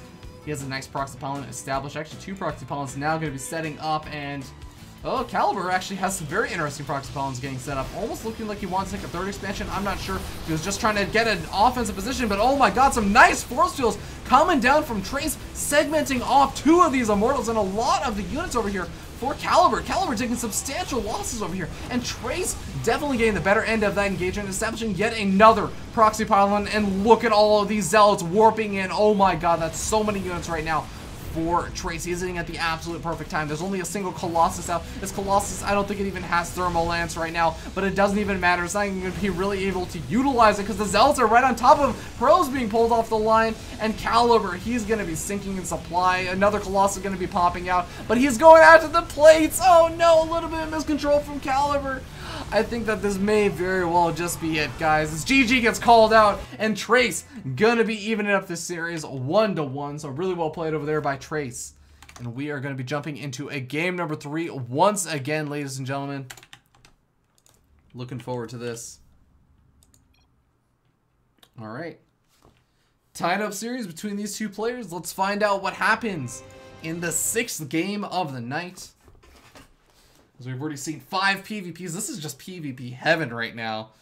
I mean, if you want to learn a little bit about North American PvP, this is definitely the place to do it, because we could potentially have 9 PvPs going on today. 9 potential PvPs, assuming that there's no ties with everybody going 1-1 in this group. Because if everybody goes 1-1 in the group, then we could actually have even more. We could actually, I don't even know how we play out that tie. Master Dolk will decide that out, or has already decided that out, because this is actually all being casted from replays.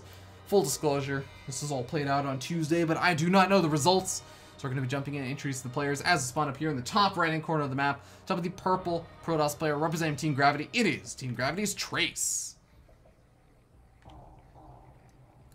And his opponent spawning down here in the bottom left-hand corner of the map as the pink protoss player representing Root Gaming. It is going to be Root Gaming's Caliber.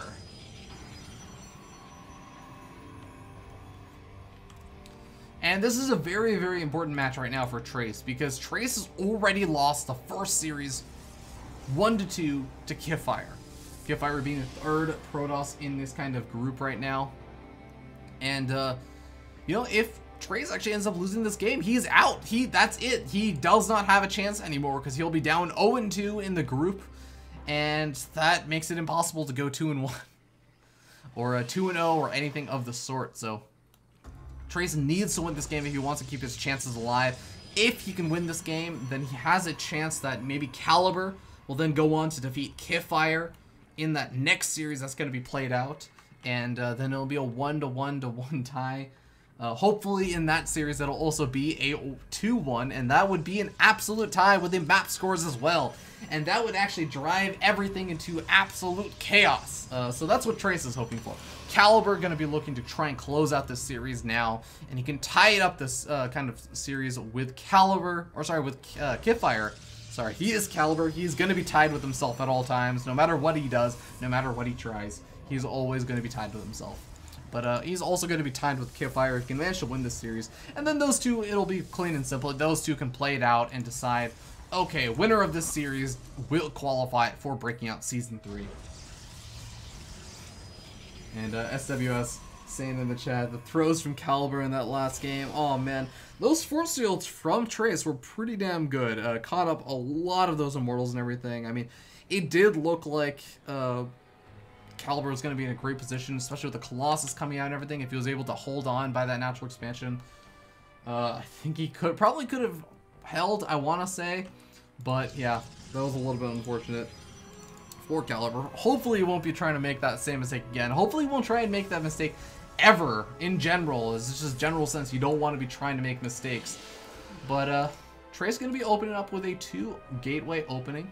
I'm going to be able to get up a fast 3 Stalkers, and we have actually seen this play out of Trace quite a bit, I think. I'm trying to remember. I believe it was Caliber and Qualifier that have been the ones that have opted to go for the sentries in most of these PvPs as their openings, when they do decide to. On the 4-player maps, actually, in general. Not exactly on the 2-player maps like Overgrowth. And we are going to be seeing Caliber go out for that first Stalker. Actually going to be following up with a Zealot. That's actually really, really interesting. You don't see that often, but I guess you do want to save up that gas if you're going to be opening up with a Stargate. You want to be able to get up that fast Oracle. You want to be able to potentially get out a Void Ray, or even throw down a robotics facility if you want to transition out and not make it a super heavy committal Stargate. But Trace, we'll see what kind of tech he's going for right now, because, you know, he can throw down his tech a little bit later. He did invest in that second gateway, and actually going to be adding on a 3rd gateway. So we're going to be seeing some nice gateway pressure coming out over here from Trace. No Warp Gate technology being Chrono Boost right now. He does have the Chrono Boost energy for it. Where is he going to be saving that for? Looks like, okay, there is a Chrono Boost being thrown down on the Warp Gate technology. And a robotic facility being followed up behind this. This is going to be interesting. The robotic facility may just be kind of a safety maneuver against a Dark Shrine play or something. I feel like this is going to be a lightish pressure. I think he can transition out over here from this. Depending on what he sees, if he sees like, okay, there's this Nexus and my opponent doesn't have anything else, I can see him maybe transitioning out, grabbing a Nexus, and, you know, maybe just getting out an or, you know, an Immortal or 2, etc. Getting ready for that later stage of the game while he tries to deny this natural expansion for his opponent.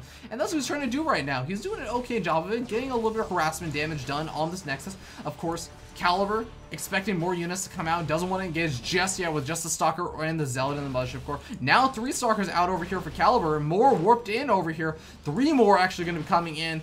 Caliber going to have to be so careful over here against Trace. Trace is looking pretty good. He's lowering the health on that Nexus quite heavily. He needs to make sure he gets a cancel on that, just because his Nexus is going to be so much further delayed. And honestly, if you can get a cancel off on this, that's going to be a really, really nice win, because you have to remember, Trace, yeah, he doesn't have his Nexus going up, but he's done a pretty good job of, you know, using that Photon Overcharge, because once again, I missed the Oracle harassment entirely. I apologize for that, ladies and gentlemen. I just get so lazy when I have lovely observers like Current TV normally observing for me. This is part of the reason why I need to do some more solo casts over on my own channel. But, oh, Phoenix out over there for Caliber. Has to be a little bit careful. Takes 10 hit points of real damage. All the rest of the damage is just hallucinating. It's just on the shields. It's all in its head.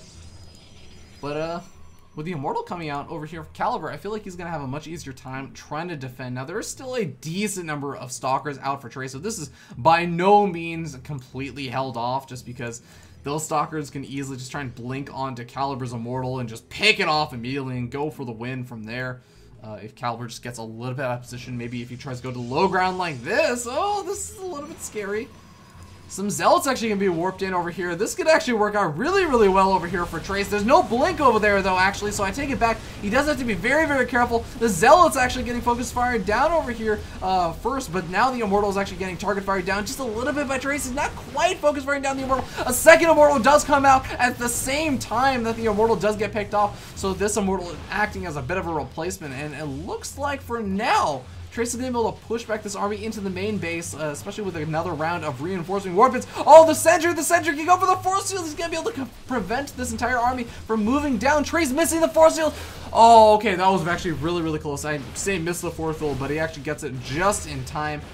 Phoenix trying to add in a little bit extra DPS, but oh man, Caliber's losing a lot of units over here. This is looking a little bit scary for Caliber, but the Immortal does finally manage to make it down. There's no follow-up Force Field, as a second Sentry is going to be coming out, but coming out much, much later. And I do want to note that there's actually no pylons on the low ground over here. That actually is a really, really big deal right now, because you have to see that every single one of these units that Caliber tries to warp in to reinforce has to be warped into the main base. So that second Sentry, and actually the first Sentry as well, that Trace has been able to keep alive, can actually play a really, really huge part in these engagements, because that means that if he gets a Force Field down, that stops reinforcing warpins from actually being able to help out in the fight. But of course, at the same time, you have to remember, those Sentries that are warped in, those are units that could have been warped in. Those are Stalkers or Zealots that could have been made.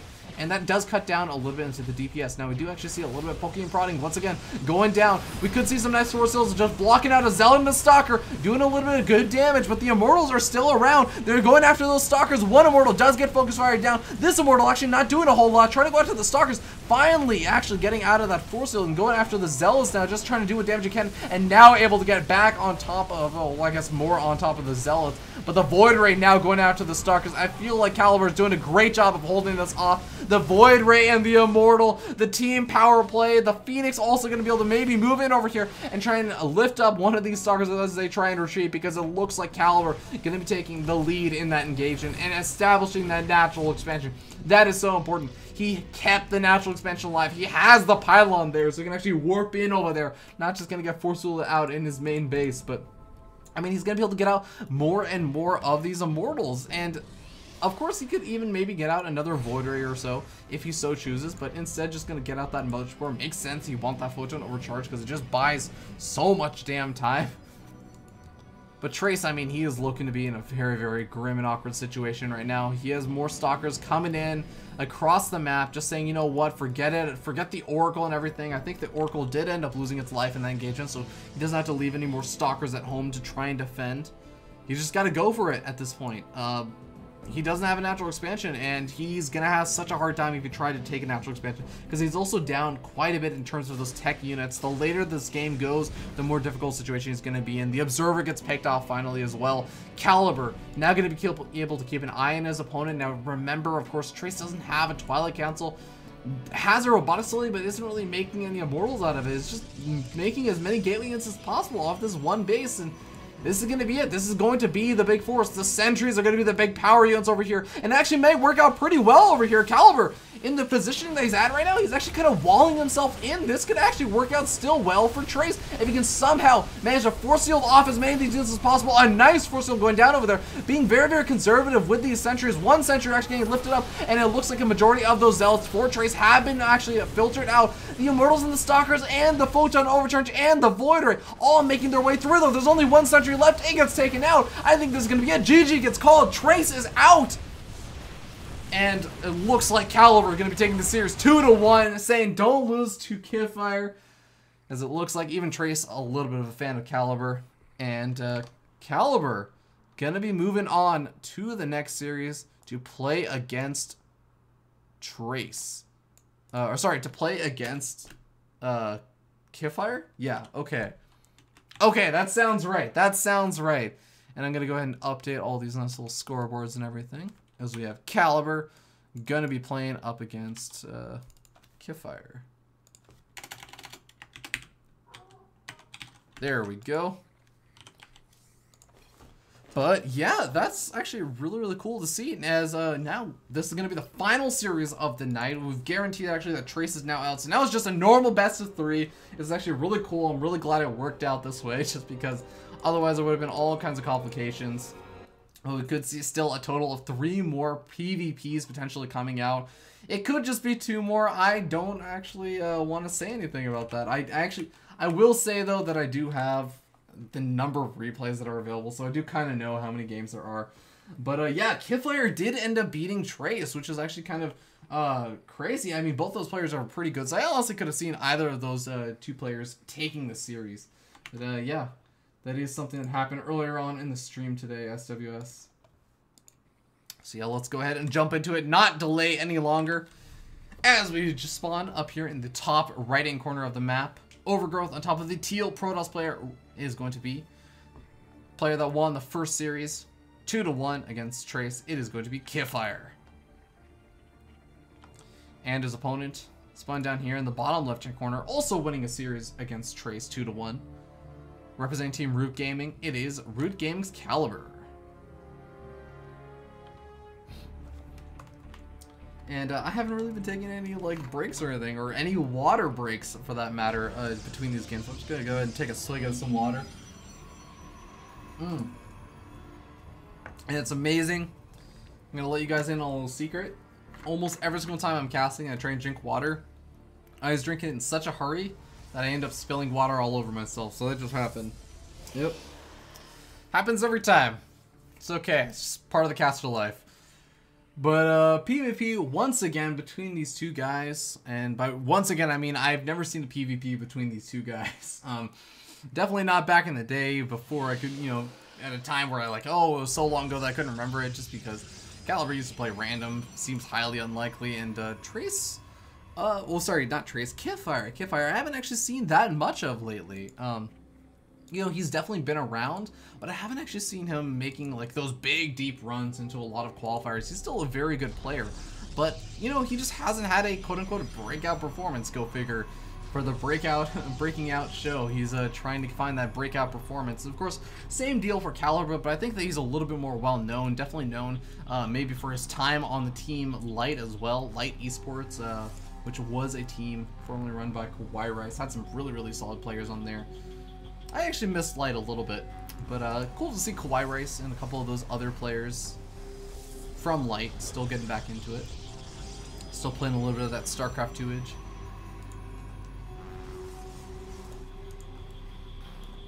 Well, taking a look at the builds, do have just 2 guys in gas for Caliber. Not going to be anything super duper fast on the gas. Could very well see any kind of gateway aggression coming out of him once again. Qualifier, going for that 3 guys in each gas. He's been doing this since that first series against Trace. Just seems to prefer doing this as a sort of standard PvP build order. And PvP is honestly a really fun matchup. I actually really enjoy it, just because it always felt really adaptive to me. Yeah, you kind of choose a lot of things somewhat blindly against your opponent. There are some things that you have to try and to say like, okay, well I'm just gonna go with a robotic facility opening, or I'm just gonna go with a Stargate opening. But it's never really a true game decider, honestly, in this matchup. Really, what it does, it can give you slight little edges, but then you kind of realize, okay, you pick up on slight, very subtle things like, okay, how many stalkers did my opponent have at this time? Did my opponent have a lot of Chrono Boost energy saved up? Exactly, like what kind of units were they making out of that robotic facility or whatever? And you could pick up on those subtle details and say, okay, well now what do I do? There's no big overarching build order like PvZ where it says, I'm going to do this build order and it's going to take me to the 17-minute mark and I'm going to make a 200 death army push with 3 Colossus, 4 Immortals, 7 Sentries, 20, like, it's not like that. You are kind of making adaptive choices starting from around the 5-minute mark. Sometimes even earlier if you have some kind of weird openings, like maybe earlier gas geysers or earlier gateway timings, etc. Or maybe you just see a lot of chrono boost saved up on your opponent's Nexus. All kinds of that kind of crazy stuff. But, you know, right around this time, we're going to be seeing these two players getting a good feel for what they're up to. You have Stalkers moving around across the map for both of these players, scatting around for proxy pawns, and so glad to see Caliber going the full distance down to the bottom right-hand corner, because I see so many times these Protoss players, I mean, a Protoss player knows how good this proxy pylon location is right around here. That's like the default proxy location against all Zerg players and Terran players, because for some reason Zerg players and Terran players just don't seem to scout out far enough. They bring their Zerglings like down around here, and they bring them up to like here, right here, and they're just like, ah, that's far enough, there's no pylon over here. And it's like the pylon's in the far corner, because of course if you're hiding a pylon, you're going to plant it in the furthest corner possible just to try and keep it as secret as possible. It's a little bit silly, but of course Protoss players know their own shenanigans and do that full check off. But robotics still coming out for both of these players. 2 gateways out for Qualifier, 2 gateways out for Caliber. Everything looking pretty similar for the most part. We do have, just in terms of the unit count, 2 Stalkers out for Caliber, 2 Zealots out as well, actually. This is kind of interesting. Caliber managed to sneak out a couple of those extra units as in comparison to Qualifier, who basically has these 2 sentries and a Stalker. I'm actually not even sure exactly how that happened. I guess, well actually no, Qualifier is also down in workers. So he's down 3 workers, down 3 Zealots, and a Stalker. I have no idea how that happened. I guess the thing that he has going for him is the fact that he's gone for the robotics way, but I mean, he's only just now started that, so we'll end up seeing what exactly happened at some point in the near future, I'm sure. If you have any idea what's going on with that in the chat, I am pretty much talking to SWS since he has been the active one in the chat today. Let me know. I have no idea how the heck Caliber got ahead with this builder, but he is actually going to be going for that Stargate now as a bit of a follow-up, which is kind of interesting. I do end up seeing, you know, Stargate transitioning into robotic facility. You go for the Stargate, you get up an Oracle, maybe you get up a Voidary or a Phoenix or something, just to get a little bit of scouting information off, as we've seen Caliber do in some of the previous games. But then you kind of go into robotic facility and get up some of those Immortals. Maybe you start getting up the Robotics Bay at some point, or even a Twilight Council. But no, we're seeing robotics facility getting out all these early game power units, and now it's adding on the Stargate. And this makes me wonder what exactly he's trying to plan. Does he go for Phoenix? Is he just going to go for like a delayed Oracle? And yeah, it looks like the answer is going to be Phoenix. Now, Phoenix are really interesting to go for right now, just because I guess the Phoenix can try and pick off the Mothership Core. They can obviously lift up the sentries and everything. And I believe Caliber should have an idea, like when he came in over here and scouted out this natural expansion, he got an idea of the unit composition that Qualifier had. And seeing a lot of the sentries and the Immortals does mean that he kind of can intuit, okay, my opponent has Immortals, he's most likely going for the Colossus play. And even if he's not going for Colossus play, if he's going for the Immortals, Phoenix are great, because you can lift up the Immortals of your opponent, and suddenly they just aren't doing any damage. You kind of deal with them a little bit later, and maybe you deal with them after, you know, your Zealots get right on top of them. You can do all kinds of crazy great things with just a couple of Phoenix against Immortals. So, and even if they aren't a lot of Immortals out and you see a lot of Colossus, well, the Phoenix can actually pick away at the Colossus if your opponent's not careful. And oh my god, hallucinated Colossus actually out over there, trying to deal with the fact that his Qualifier was going for those hallucinated Phoenix, so kind of countering it with the hallucinated Colossus. I know I was just talking about how Phoenix would be great against Colossus, but not in that regard. Not in the regard of your opponent's going for hallucinated Phoenix. Actually, in that regard, you want the hallucinated Colossus against the hallucinated Phoenix. But Immortal drop coming in from Qualifier over here. Gonna see what damage he can do. I do want to know that the Stargate is actually over the natural expansion. But oh my god, this is actually another great maneuver. And I don't know if Caliber had maybe caught some of the games earlier on, because I think that Master Doc may have been streaming some of those games. But Qualifier has been loving the Warp Prism harassment. He's been loving going for it. He went for that every single game against Trace. And now you can see these Phoenix are able to pick off these Immortals. This is a great pickoff. He kills off 2 Immortals and a Warp Prism. That is not only so much of a mineral and gas investment. I mean, that's what, 500 minerals for the Immortals and another 200 for the Warp Prism, completely for free. I think he lost a pylon. So that's like 700 minerals and 200 gas. But he also kills, or just uses up the fact that Qualifier made those units from the robotic facility which he would have otherwise maybe would have wanted to have made Colossus from earlier. The robotics time is a resource in and of itself. You don't want to be spending too much time making, you know, a lot, like 10 observers in this game, because you want to use those robotic facilities to make as many Colossus as possible, and as you move into the later stage of the game, or even Immortals. Obviously, losing those Immortals and losing the time on those robotic facilities is a big loss for Qualifier. And so now Qualifier, he has 3 Colossus out. That's actually really, really awesome for him, and has the double robotic facilities out. But he is taking a lot of damage over here, actually losing a couple of these Stalkers over here as well. The Fulgent Armature is helping out, but I mean, the Phoenix count is just so ridiculous right now for Caliber. Caliber's doing a great job in this game. Already has his 3rd expansion up, looking to be in a great situation, getting out still more Immortals, and actually now transitioning out into the Tempest with the 2nd Stargate being added on. Caliber, I feel like, is making all the right moves right now. Qualifier is playing the standard PvP. He's saying, let me get up a decent, you know, couple of gateway units, and then I'll start getting out Colossus, because I see that my opponent is being passive.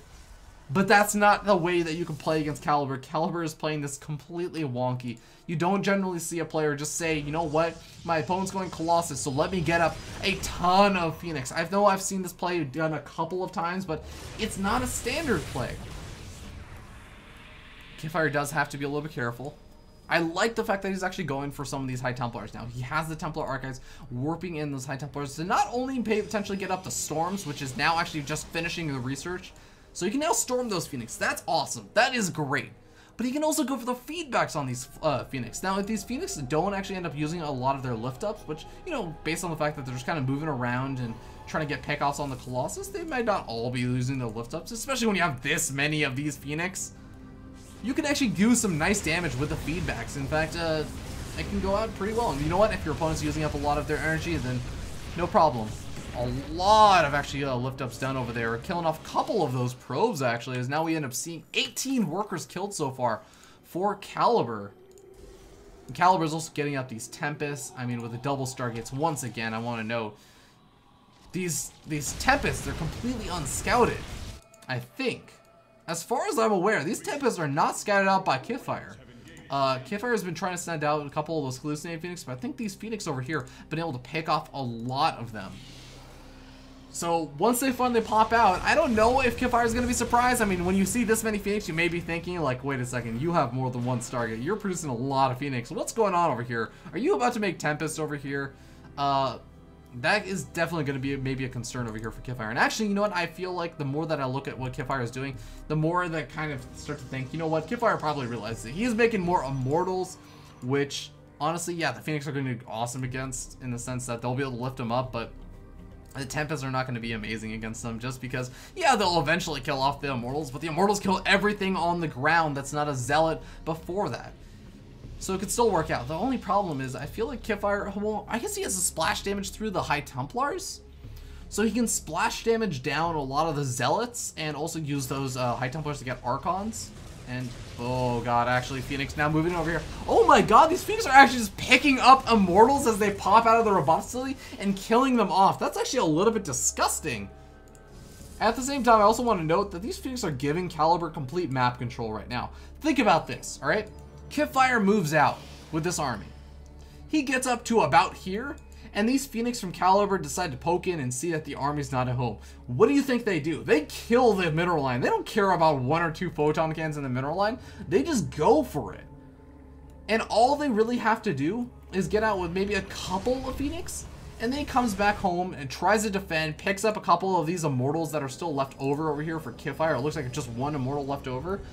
And it'll still be worth it, because he's basically put potentially Qualifier into a quote-unquote all-inch position where he has to do a lot of damage, because he's just going to have lost so many of those workers. So I really like this actual play from Caliber. This is a really, really cool maneuver to have these Phoenix out and just keep them alive. I might be over-exaggerating saying that Caliber doesn't care if he loses these Phoenix.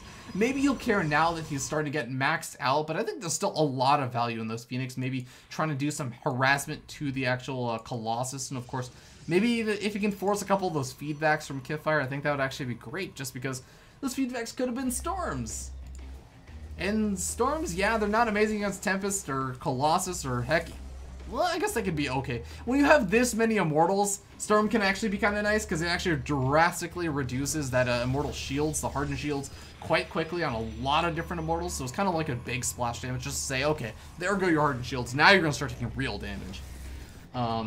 But, you know, if you can waste a little bit of that energy, that might be nice. But now we end up seeing Caliber starting to move in over here. And here's the thing. Yeah, this ramp is a great defensive position over here for Qualifier. Oh, man, it is so difficult to engage up a ramp. But if you have the Tempest, you don't necessarily need to. Although he's going to go for it anyways. Now we end up seeing Tempest going after some of those Colossus, dealing a lot of damage right now. And the Colossus over here from Qualifier just getting actually or they're going to start getting decimated. Storm's now going down on top of the Immortals right now, but there's just not enough gateway units left over for Qualifier.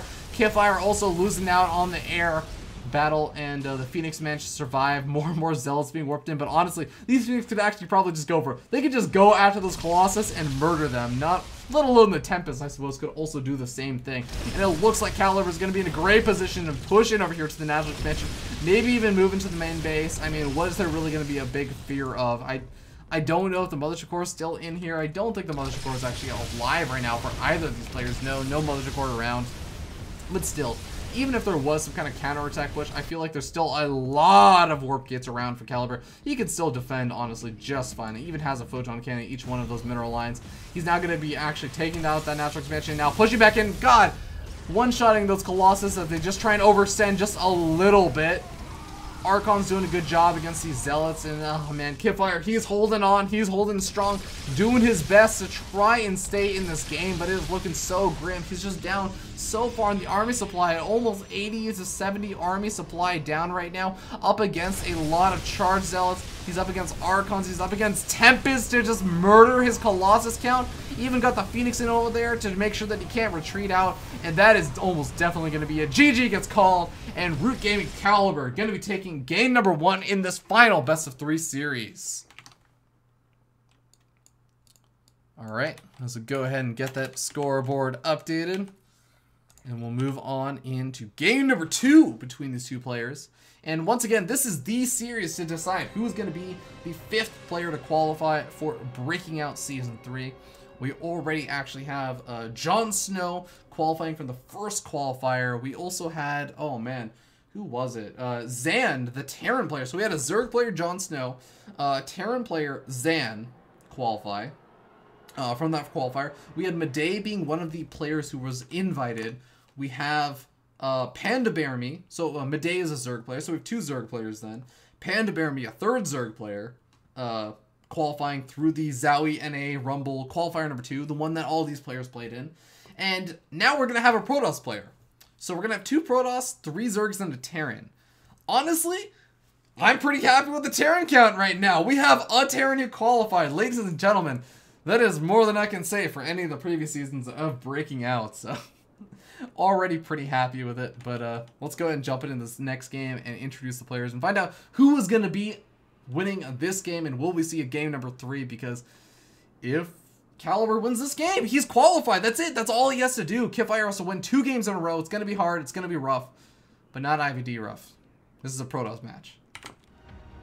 Also, rough is on Alloy Esports now. But let's go ahead and jump in and introduce the players as we spawn down here in the bottom right-hand corner of the map. Nimbus on top of the blue Protoss player. It is going to be Qualifier.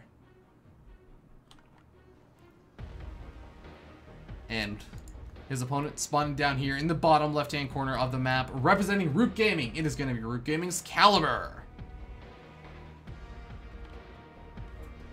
And I'm so happy, guys. Ladies and gentlemen, we have the awesome music. This is some of the best music in StarCraft, in my opinion.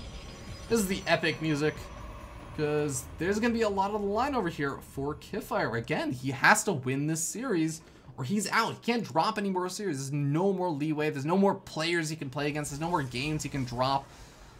So what do you do in a PvP when you don't have any chances that you can take? Well, some players, when they don't have any chances they can take, when it's their last leg, they go for the all-in, which is just a whole nother level of meta that I'm not even gonna get into. But, you know, if you want to play safe in PvP these days, I feel like going for the Robo opening, adding on Twilight Council, maybe getting Blink, maybe. I think I talked about this before. I don't really like Blink on this map, so I'd say just going for the robotic facility play or maybe even a Stargate opening. That sounds like a pretty safe opening to me.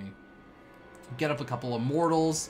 This expansion is relatively safe against Blink Stalker play, so you just try and get up a couple Stalkers to defend against any kind of Oracle harassment, and you're honestly looking pretty good. You get a Sentry up, can force seal that ramp off if your opponent's going for a robotic facility play and doing it off of one base for an all-in. Buy yourself some time to get that Immortal of your own back over to your natural expansion. Even if they knock down the Destructible Rocks, I mean, you have a little bit of time to realize that's happening. So I really wouldn't be too surprised to see something like that come out of Qualifier. But, you know, Caliber, he could go for honestly anything at this point. 2 guys on each of these gas geysers for Caliber. And that does allow him to maybe go for some gateway aggression. Or honestly, even just saying, you know what? Oh, actually, oh god, I was wondering, Caliber, are you attacking your own workers? No. These 2 players actually just have pretty similarly colored probes. Man, I should have made them play Game Heart. Oh man, that's what I'm going to start doing in the future. Future qualifiers. I mean, there's no more qualifiers left over, guys, but for future qualifiers, first Game Heart for all of these replays. Oh my god, that would be a lifesaver. But I wouldn't be too surprised to just see, you know what, Caliber saying, okay, let's take a fast early Nexus, just because this map, it's not too difficult to try and do that. Stalker's going to be coming out first from both of these players, though. And that, again, does allow them to be a little bit more aggressive. What is Qualifier up to with this probe? This probe is actually very interestingly placed, because, I mean, you think about it, it's not super close to the actual ramp. I guess it's kind of close. But this is a great probe for maybe throwing out a proxy down over here by this third expansion. Not going to be going over there, though. Just going to be going for the scout. The rescout, I should say. The Mothership Core does anticipate this probe and does manage to pick it off before it sees anything. I don't even think it saw the Stalker coming out. But Stargate going to be coming out for Caliber as well as for Qualifier. Qualifier Stargate just a little bit faster. Interested to see whether that's going to actually make much of a difference. Now, here's the weird thing, okay? Normally, you'd be like, okay, a player has their Stargate faster. They have their tech faster, so they're going to be able to do more with it. But here's one of the problems that actually ends up happening sometimes in PvP. You go for the earlier Stargate or whatever, and you get up your Phoenix, and you say, I'm going to send my Phoenix over to the other side of the map. And your opponent actually gets out their Stargate just a little bit later. And if they also go for a Phoenix, then what ends up happening is... Well, actually, hold that thought. I can talk about hypotheticals, but let's talk about realistics right now. We have a Phoenix opening versus an Oracle opening. The Phoenix opening is actually really great. I'm not gonna lie, ladies and gentlemen, Protoss players, they've been going for the Oracle openings. They've been loving those Oracle openings in PvP. I really don't like them. Because of this exact reason, Caliber goes for the Oracle opening right now, and he's going to be up against a Phoenix opening. I feel like if you go with Stargate, Phoenix opening is just so much safer. Because watch, these Phoenix, they're going to come in over here, they spot the Oracle, boom! That is a dead Oracle. This Oracle does not get away. That is a huge investment loss, and the Phoenix eventually catch up, because of course they don't need to actually scoot and shoot. They just shoot. They actually just move and shoot at the same time. It's not scoot and shoot, it's scoot shoot. But that does put Qualifier into a very, very comfortable position in that regard. Of course, he is going to be behind on the Nexus. But still, you go for the Phoenix opening, and you basically just guarantee, okay, if my opponent goes for the Oracle opening, I just get ahead. I just straight up get ahead in that regard. And now, because he doesn't have the Nexus, I feel like he's going to be going for Spawn all-in. And yeah, we see 3 warp gates already out. He can start Crota boosting those warp gates, start warping in a ton of units. Although, actually, he's a little bit supply blocked, I think, right now. Maybe? Is this a supply block? Are his warp gates off cooldown? They are off cooldown, but, I mean, so is his pylon coming up right now. So, he can warp in a couple more units. But I feel like Qualifier is going to be a great position to go for some really, really nice aggression right here. Phoenix do want to stay alive because they're going to be a valuable resource to try and lift up some of those Stalkers. He does manage to keep that Phoenix alive. That is actually really, really important. Has 4 Phoenix out on the map now. Has some Stalkers warping in. And again, off of one base, is going to be in a great position to do a lot of early aggression. Only 2 warp gates around for Caliber. Actually, only just now making that second warp gate. Getting Blink. Caliber may not be understanding exactly what's going on over here until it was a little bit too late. We did have one of those Phoenix immediately get picked off by the Photon Overcharge. Nice focus fire going down from Caliber. But Qualifier still has a fairly scary army over here. Gonna actually be backing up, saying, you know what, I have a decent number of these Phoenix. I can go ahead and pick off a couple of my opponent's probes. And, you know, he's getting up his own Nexus. He's actually relatively, he's actually dead even on the worker counts. This is actually working out relatively well for Qualifier. And you can actually see that Caliber is kind of freaked out right now. He's kind of like, okay, get a Dark Shrine, get out Immortals, I need to Chrono Boost stuff out. Like, oh man, I need this Immortal up ASAP in case my opponent continues the aggression. But really, he's halted probe production. Qualifier is just saying, oh, I have my Phoenix constantly scouting you. What are you doing that I don't know about? I don't have to worry about anything right now. I see exactly what you have. You can't be aggressive right now. I can just continue to make my probes at my own comfortable pace. And he gets a small little probe lead from that. It looks like Caliber's finally realized, okay, wait a second. Looks like the pressure is finally subsided. I just have to deal with this damn annoying stalkers. And of course, he does have Blink, or he had Blink coming up. Oh my god, did he cancel Blink? Blink looks like it's been canceled. Unless I just missaw it. But regardless, that does make it a little bit more difficult to deal with these Phoenix. Maybe after seeing, you know, the Phoenix count staying at 4 for quite a bit of time, doesn't want to over-invest into Blink for no particular reason. Blink can be nice, but it does also, it makes you feel as a Protoss player like, oh man, now I have to get Stalkers, because I got Blink, right? Like, why wouldn't I get Stalkers?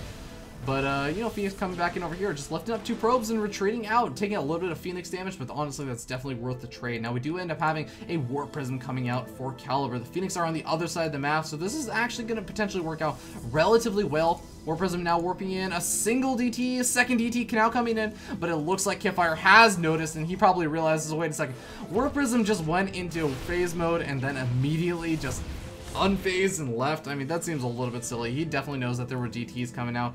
But where did that second DT get to? Did the second DT... Oh man, second DT already got killed off. So, really nice play. Unless it got... did it get brought up into the Warp Prism? No, it didn't.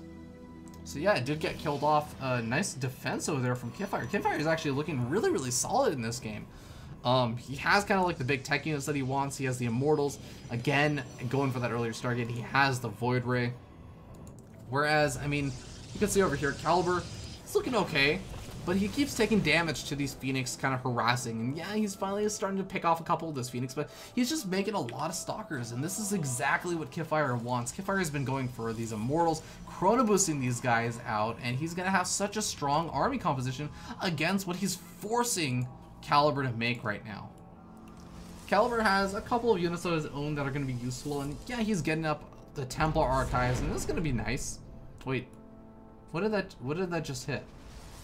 He just photon overcharged. What did he just hit?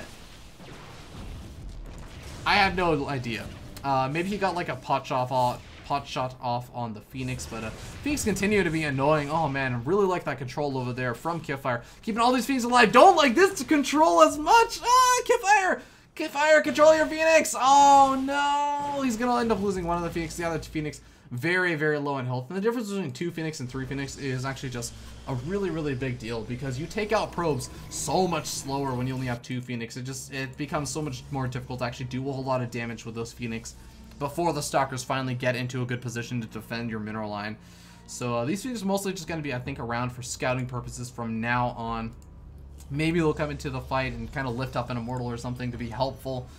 But, let's see. 3rd expansion's going up for both of these players. I always think it's a little bit funny how in PvP, yeah, there's a hallucinating Phoenix constantly coming out, but sometimes I feel like players just kind of make these decisions to take the 3rds without really having any indication that their opponent's taking one, and they both end up taking it around the same time anyway. It's just kind of like that intuitive sense of, you know, I feel like now it's a good time for me to take my 3rd. I feel like I have the army finally right now to take it.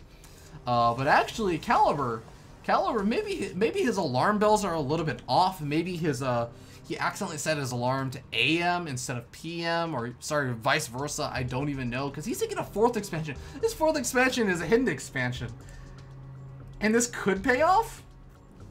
Oh man, this is gonna be scary. Double expanding your 3rd and 4th in PvP is not something you see almost ever. This is something that almost never happens because it's so damn dangerous. In this matchup, you can lose the game because you lose one big engagement. It just oftentimes will end up like that. And this is the point in time where it starts to get into that mode, where you start getting these big Doom armies that have a lot of Immortals and a lot of big power units that don't win the game. They don't win engagements, kind of. They win engagements hard. They win engagements and then your opponent has nothing and you still have half of your army left over, and you just roll over because reinforcing weapons just can't do anything. That's oftentimes what happens with these later game engagements, especially when you start getting Colossus and stuff in the mix. So taking a 4th expansion and investing into this, meaning that he's going to be down in that initial army supply, if he doesn't have time to oh. I think I know what Caliber's doing. Caliber is saying, you know what, as long as my opponent doesn't push for a little bit, I'm going to get up carriers. And you know what doesn't shoot up? Colossus. You know what actually doesn't do that well against carriers? Colossus, Phoenix, and I guess kind of Archons. I actually don't know how Archons do against carriers.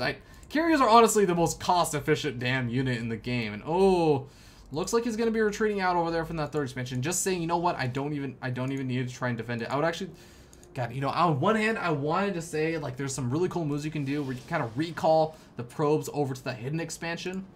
But at the same time, right now, he needs that Mothership Core. He needs that extra damage with the Photon Overcharge just to pick away at things. Even if it just means using that 10 range to try and pick away the Colossus, it can actually mean a lot.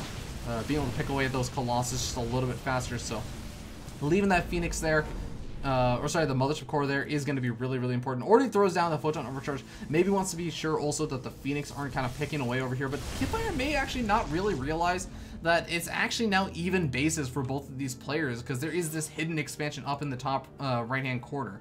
So Qualifier is going to retreat on home, saying, you know what, I've done my damage. I'm now 3 base Protoss against a 2 base Protoss. No problem. Caliber may be feeling okay-ish. I think he's still not feeling great about the fact that he had to give up that expansion, but he has 3 carriers on the way at a time. I mean, look at this Stargate production. He's already up. Oh, Phoenix just came in. Did the Phoenix actually just see where's the fleet beacon? Where is the fleet beacon, ladies and gentlemen? We need to find this out. The fleet beacon is tucked away between the Stargates. Qualifier should now know what's going on. What is Qualifier going to do? He's going up to the Psionic Storm. Psionic Storm kind of makes sense in a way. Psionic Storm makes sense because he has to be wary of maybe a lot of Void Rays coming out, because he sees fleet beacon, but he also saw the 3 Stargates. I think that's going to be the bigger giveaway for him. But, well, actually, yeah, there's actually a decent number of Void Rays out as well. So, yeah, the Psionic Storm, it does make a lot of sense. But he's getting up to Stargates now also, because I think that he also wants to get up a fleet beacon, and, yeah, he's going to start going up to Tempest, I believe. Which is going to be really interesting. We're going to see a very, very strange PvP in the late game. And right now, we have Qualifier. Oh, Qualifier. Qualifier scouts out the hidden expansion for Caliber. This is the worst possible situation ever for Caliber right now. He's gotten up a good army, but this is not a game-ending army. He's so close to being maxed out, but he's still 30 supply down from being maxed out. If he tries to push out now, he's going to be in a very awkward situation. And in the meanwhile, he's going to be losing all the workers over here, as well as this 4th expansion. Now I feel like Qualifier is taking an astoundingly scary position in this game, because the longer this game goes, I like the fact that he recalls, because he's not really sure where his opponent's army is, right? His opponent's army could be right around here, getting ready to push in and kill off the 3rd expansion, the natural expansion, and the main base, all at once. And then, you know what? Qualifier would have to walk this long distance all the way around and probably lose everything during that time. So I like the fact that it recalled, but, I really don't know right now. The thing is, Qualifier has now an extra base, but he also has the Tempest on the way. So the problem is now, if Caliber waits too long, his carriers, these big DPS units, are actually going to start getting taken out by the Tempest, and even the Mothership Core, or Mothership, I should say, going to get taken out by the Tempest very, very quickly. And I'm a little bit worried for Caliber in his chances in this game, because I feel like Qualifier, he's just making all the right moves right now. He's scouted out the Stargate transition, a very strange transition also, adding in the carriers, which are honestly the highest DPSing unit in the entire game. Honestly, try this out. Max out 200 supply of carriers, and try maxing out any other supply of anything. And try beating the carriers. It is really hard. It is really, really freaking hard.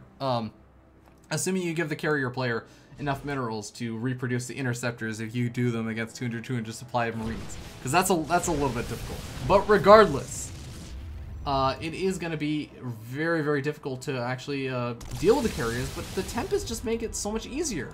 How many Tempests does actually Qualifier have right now? Let's see, 3 Tempests right now. He's 3 more on the way. It looks like now Caliber kind of saying, okay, let me make some carriers of my own. Obviously, or sorry, some Tempests of my own. Obviously, those are going to be very, very useful against the actual, wow, I'm actually Colossus. Oh, I completely forgot the word Colossus. And also, shout out to Qualifier in the chat, as well as Sinestrin. These guys have actually said something in the chat a little while ago. Sorry, I didn't actually notice it until just now. Very engaged into this game. But I don't actually even know how this engagement will go at this point. Both these players have motherships now, so they'll both be cloaked. It looks like a heavy Tempest lead over here for Qualifier. So theoretically, the mothership is going to be taken out for Caliber first. So Caliber is going to lose his cloaking advantage first. That's one thing to consider. I don't know if observers will get taken out. Do these guys even have a notable number of observers? We don't even have an observer out for Caliber. Oh my god, how tragic would it be if Qualifier just like they take this engagement, Caliber just wins handily, but there was like 25 DTs that just go warped in and just go after the roboticity of Caliber's base and win the game. Oh my god, that's actually, I've won games like that.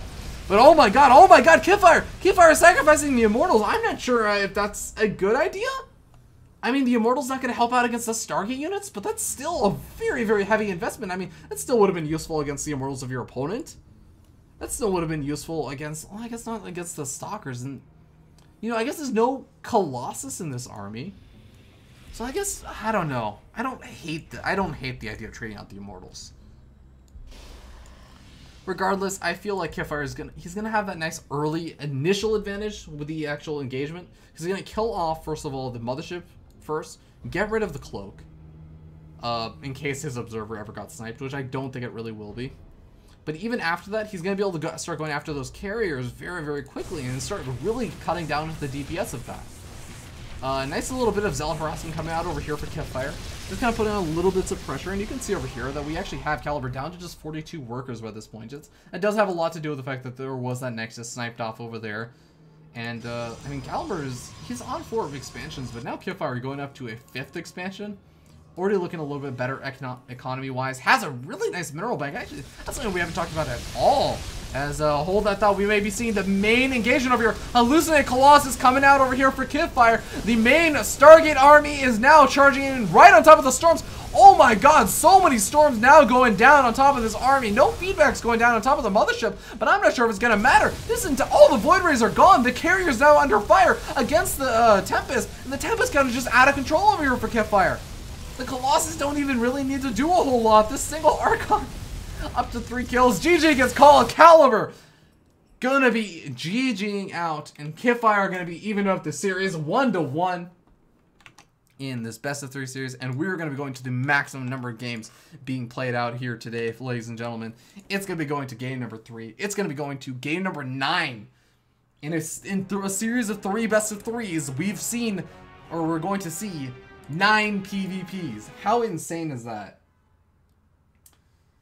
And Sinestrin in the chat saying Tempests also do bonus damage to other Tempests. That is actually a really good point also. I totally forgot about that. Yeah, Tempests are in fact massive units. And SWS giving his analysis on what happened in the last game, I think it was game number 2, saying Caliber just macroed better.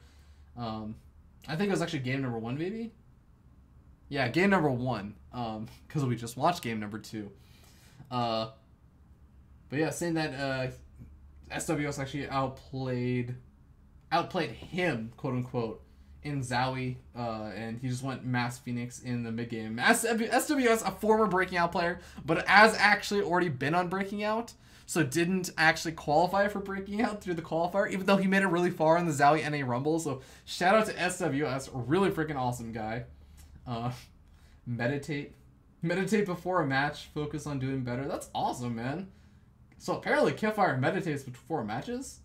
Unless he's joking, I'm not sure.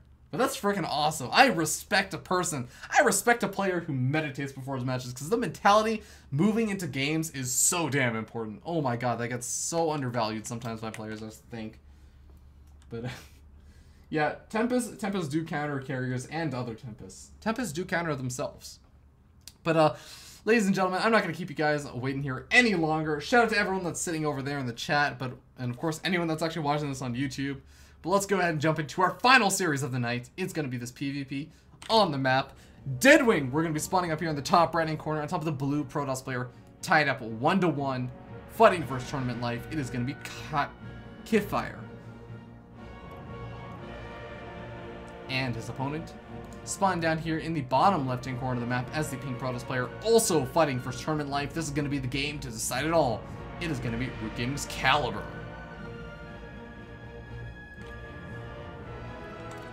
Alright guys, it has come down to a best of one. I don't like saying that this is like a best of one because there's a lot of impact that those previous games have. It changes the way that you think about games. I don't know if Qualifier would maybe be a little bit more hesitant to assume a standard gameplay out of Caliber after those last two games. And of course, Caliber should also know that, you know what, Qualifier really loves his Warp Prisms. So there's all those kind of influences, but at the end of the day, it's going to come down to this game. This game is going to decide who is going to be the 5th player on Breaking Out Season 3. Who is going to have to walk away and wait for the next season. God knows how long that's going to be. I mean, it might be a whole 5 or 6 months. It probably will be a whole 5 or 6 months. I don't really know. I need to find out how long it's going to take me to do this season and how burnt out I'm going to be at the end of it, because I've drastically reduced how many days I have to actually do all my editing and everything. So we'll see. But regardless, only one player is going to advance on, and it's going to be a Protoss player for sure. But which one will it be? Some people out there may not care whether it's one Protoss player or another. Who cares? It matters to these players. They care which Protoss player it matters or happens to. Qualifier saying, funny thing though, in NA Rumble in this round so far, High Templars have killed over 200 in drops. 200 workers in drops.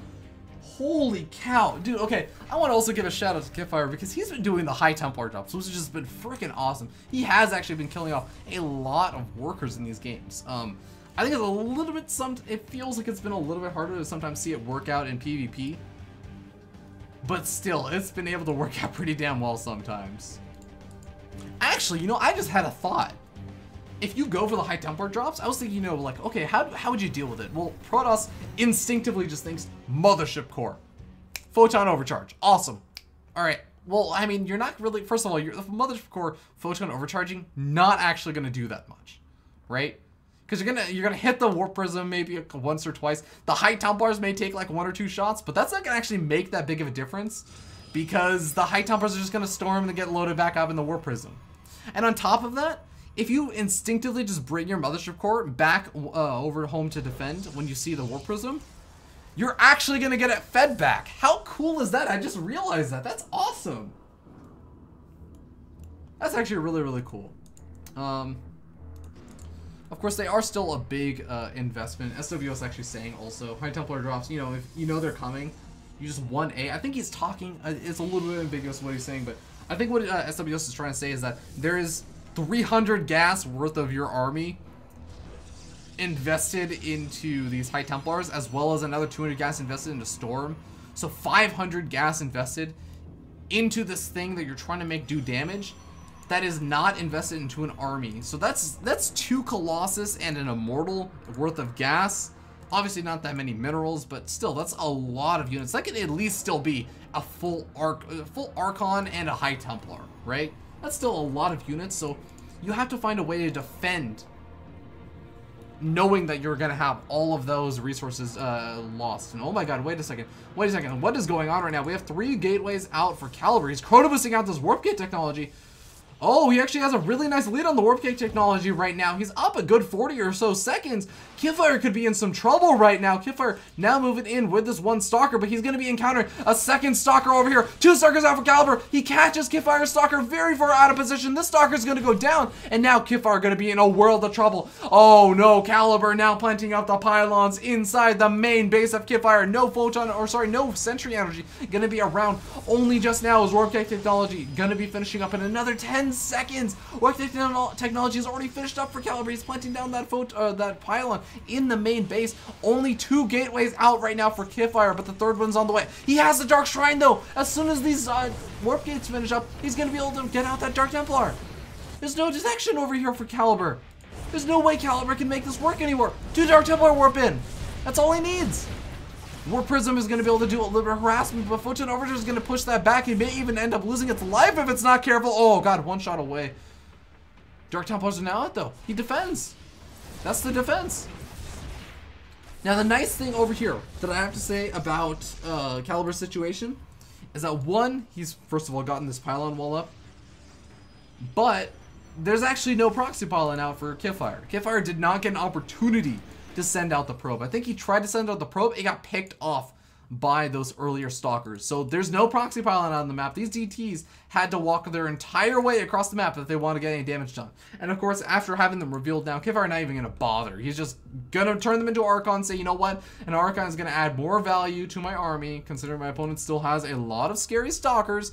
I held him off for a little bit, but if he has a robot facility on the way already, then he's going to have an observer and he could try and go for round 2. And that very well may be what Caliber decides to do. I mean, he's completely walled himself in. This is going to be, in a lot of senses, an all-in. Because he's not using these stalkers to knock down these pylons. He doesn't have any...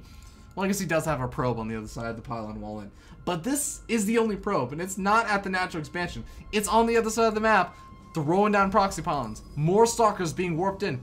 Blink being researched. There is an observer with this army to detect the DTs. And he's going to go for round 2. Can Qualifier defend? This is once again going to be the deciding game. There's no second chances with this game. There's no next game that you can move on to. No other map that you can go for. No other chances you can take. The stalkers over here from Caliber get force shielded out.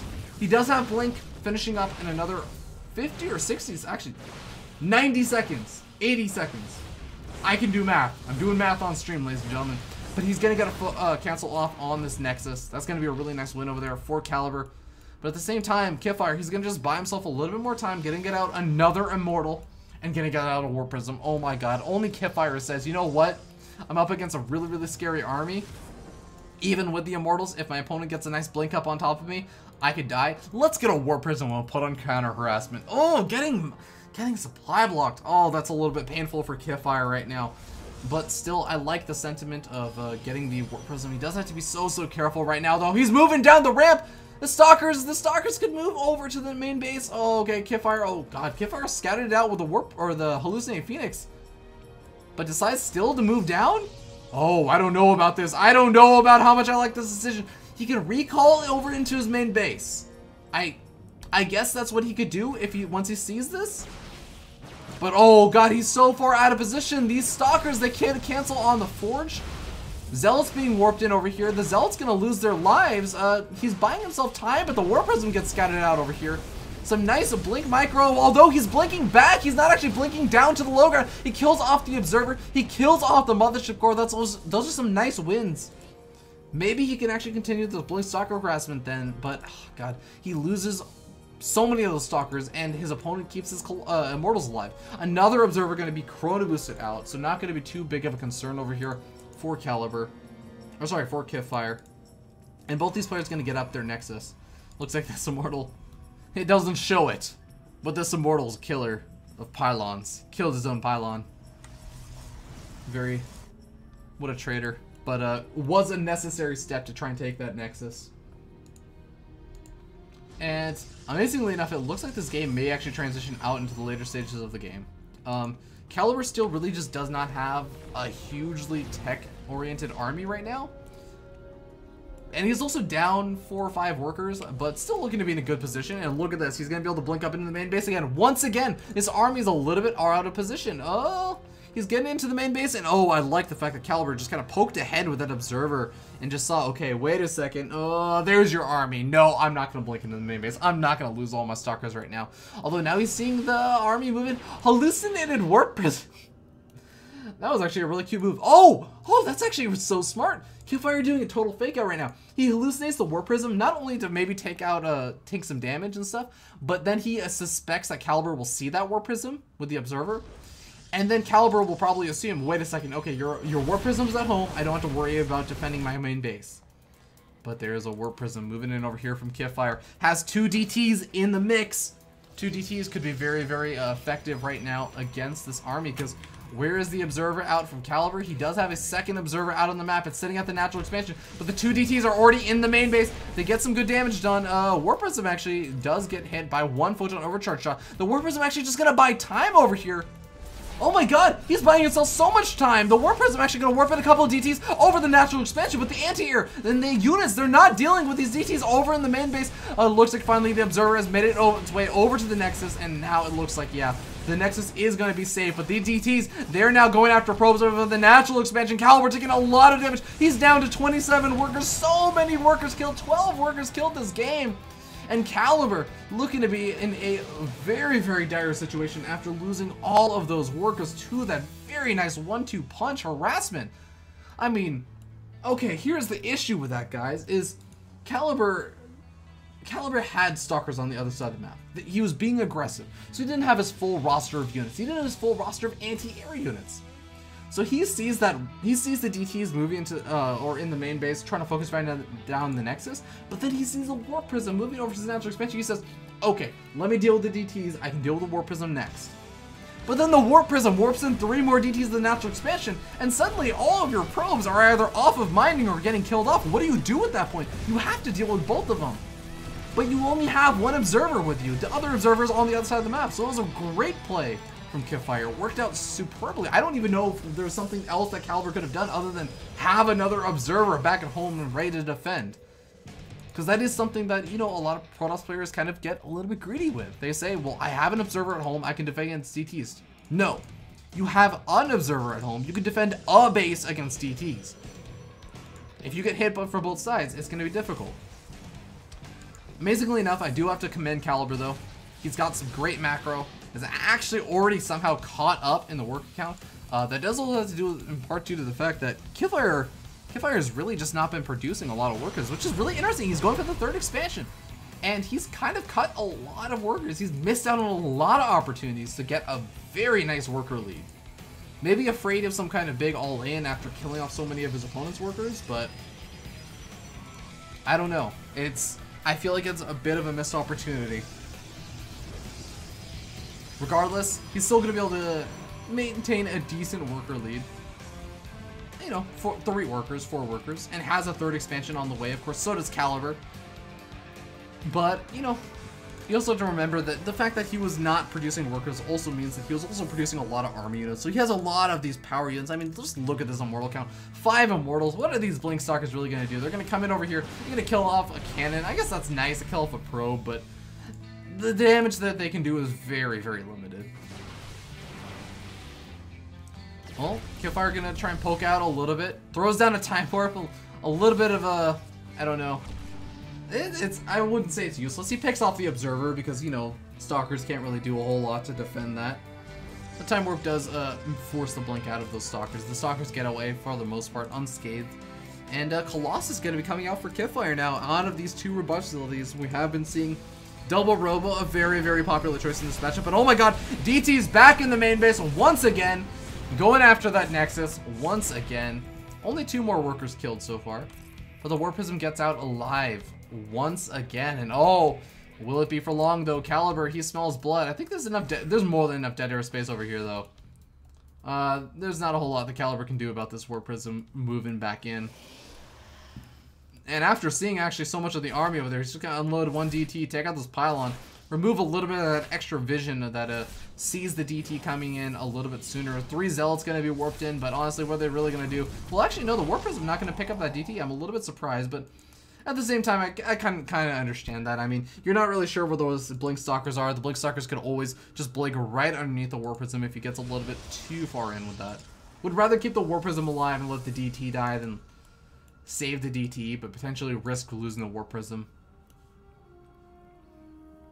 But alright, let's take a look at the upgrades right now. We actually have, I mean, right now it's +3 on the way, and +2 has only not finished up just yet for Qualifier, but it's pretty much dead even upgrades for the most part. Yeah, Qualifier has a small little lead. It's a 25-second lead Unless there's some really, really great, like, intuitive scouting off from Caliber. Or no, sorry, from Caliber. I don't think he's really going to be able to monopolize on those 20 seconds. It could, if he does, I'm honestly going to put it more up to chance that he actually monopolizes on a +3 weapons, finishing up 20 seconds ahead of his opponent. But still, kind of nice. And if you decide to chrono boost it out, you can always get a nice, you can edge out a little bit further of a victory.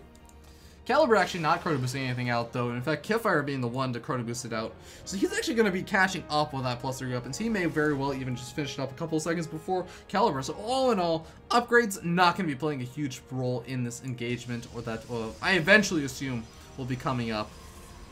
PvPs oftentimes do come down to those one big engagements that sort of turn the tables on one player. One player comes out very, very far ahead, and the other player just comes out very, very far behind usually. Caliber opting to go for a lot of Archons, and only just now starting to add on a couple of those Colossus, where we've seen Qualifier has been adding on those Colossus for a good bit of time now. Sitting on 5 Colossus, going up to 7. I assume, yeah, 7. And actually just gonna continue to get out more and more of those Warp Prisms. Has another Warp Prism coming out. It looks like he actually may have ended up losing that other Warp Prism at some point.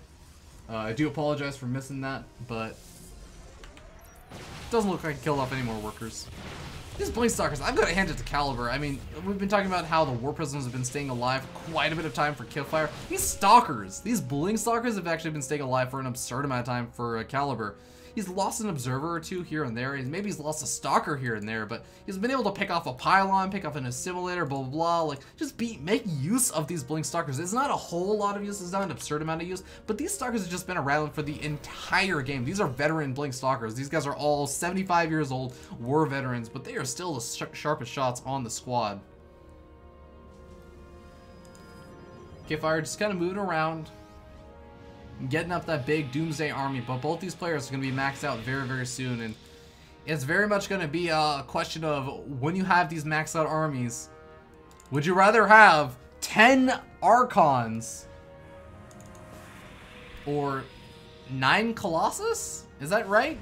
7 Colossus out right now with 2 more coming in. Oh, the Blink Stalkers actually now kind of suiciding themselves in, realizing that he's getting full on supply. Might as well trade them out for some worker kills. Blink Stalkers have lived out their purpose. Well, actually, only 3 or 4 Blink Stalkers. The rest of them actually moved down to the Zeldonga Watchtower, so. I think he was at 6. Oh my god, he actually killed off a good number of workers. Killed off at least a good 7 or 8. Evens up the worker count.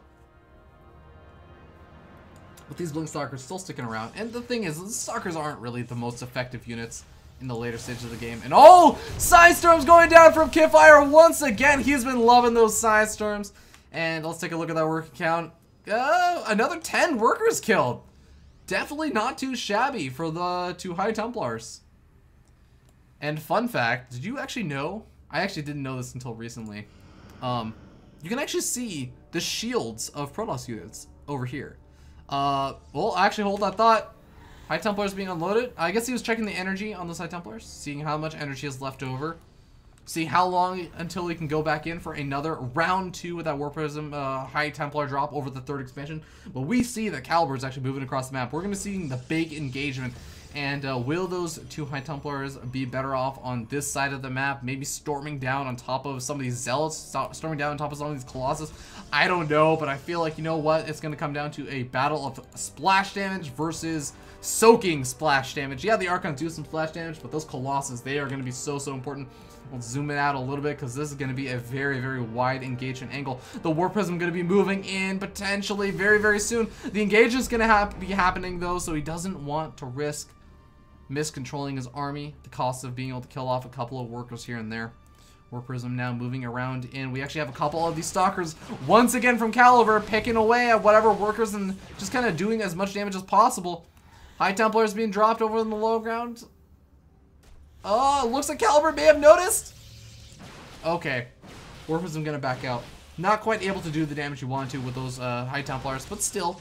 these Stalkers are actually getting some really good damage done over here. And now we end up seeing double time where it's being thrown down. And the Archons on both sides being slowed very, very heavily. Psystorms coming down for Qualifier on top of all of these Archons. And oh my god, the Colossus count is just decimating the Archon count. But now the Immortals are left over. And actually, Qualifier, he has a lot of Immortals left over for himself. I think that Qualifier is going to win this. Qualifier takes the advantage. He moves in once again. With all of these Immortals, he has a couple of Zealots left over. The Zealots running back. Why are they running back? They need to be engaging over here. Qualifier. Oh man, luckily for Qualifier, it doesn't look like Caliber has enough units back to actually defend over here. Just because, I mean, look at this. He's killed off a couple more workers with those high Templar drops. He's down to just 36 workers during the middle of that engagement, or maybe just or before it or something. He's able to get a lot of really great kills off. Some Dark Templars being warped in over here for Caliber, trying to make some counter damage of his own happen. He could potentially go after, oh, he could actually go after this Nexus, even with the cannon over there. I don't think he's going to really be able to react in time, unless the army is just immediately positioned and ready to defend. It's going to be a great opportunity for that. Qualifier has a DT of his own in the mix. Handful of these Stalkers down, moving back in. I guess they get... Actually, the Stalkers could move in over here. Does Caliber realize his expansion over here? Well, he's going to be attack moving with the Stalkers and realizes over there. And that could actually be exactly what he needs to pull these Colossus out of position. Now we end up seeing the DTs going straight after the cannon. That's going to be taken out very, very quickly. But I think that Qualifier is going to be happier the fact that it just buys a little bit of time. But did it buy enough time? The answer is no. The DTs take out the Nexus, and Qualifier going to be losing that. Also, going to be taking some damage over here on the right-hand side of the map. Observer also with this army, though, so these DTs, they're actually going to get taken out by the Observer. Some nice Blink Micro coming out over here from Caliber. Caliber is playing this out great with the DT harassment, and taking out that extra expansion is going to be a huge annoying loss for Qualifier. But I do want to know, Qualifier is actually on 5 bases before he lost that Nexus, so it's not the biggest loss in the world, considering Caliber is still sitting on those 4 bases. Caliber's actually having a little bit of a difficult time remaxing, actually. Losing all those workers, being down on the Nexus, and oh god, Qualifier actually is already remaxed. He has all his Colossus out. And what does Caliber have left over? Caliber has remnants of an army. He's still down a solid, I want to say, I'm going to wait till his Warpin's finished, 30 supply? He's still down a solid 30 supply. And oh god, this expansion is so vulnerable. All the probes are going down. Oh my god. I don't even think that Qualifier is maxed out, so he can engage right now, but I don't even think he has to engage after that. He has an expansion lead. He's taking out so many of the workers of his opponent.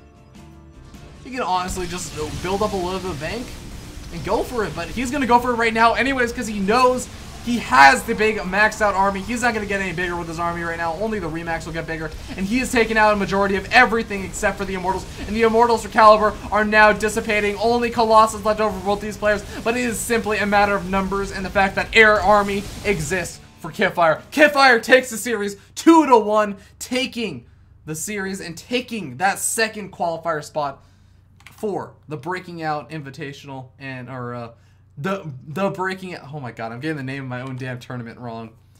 He's gonna take that second qualifier spot for Breaking Out, as well as the Breakout Invitational.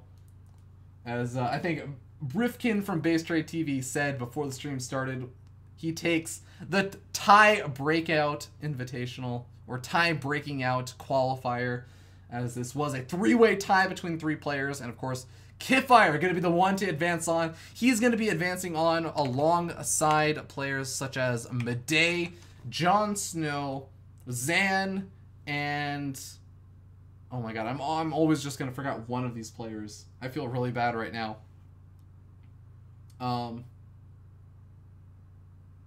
Who have I said so far? Okay, Jon Snow, Medei, Panda Bear Me. Panda Bear Me was the one that I forgot. Panda Bear Me, Zerg player that qualified in that second qualifier. SWSA is surprised that Qualifier beat Trace and Caliber.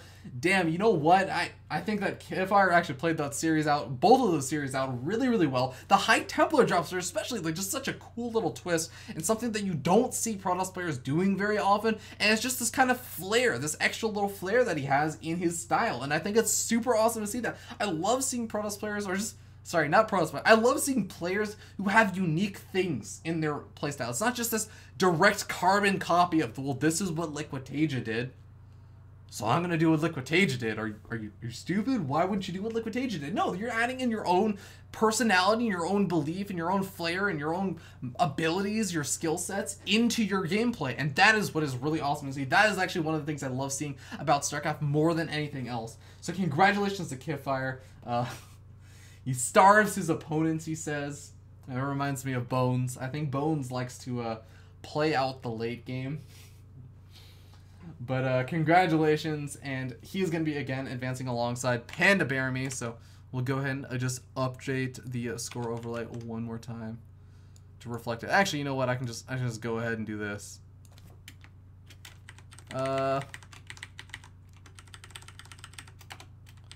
Qualifier wins and qualifies.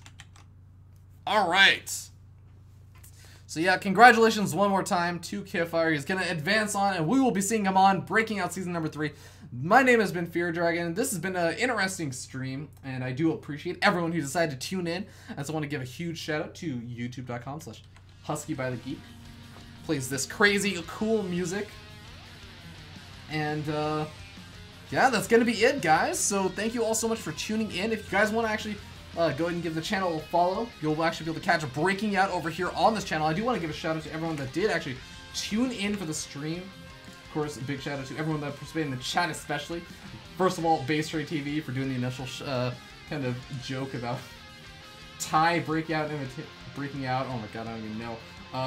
Orzinator for saying hi. SWS, you've been around the entire damn time almost. Thank you for tuning in, man. Qualifier, congratulations, and thank you also for tuning in for your own qualifier. Sinestrin, good to see you as always, man. And of course, thank you to all the people in the chat. LXML Fusion and NU Viewer, new viewer. Good to see you guys as well. I don't know if there's any more people in the chat. I don't see any more people.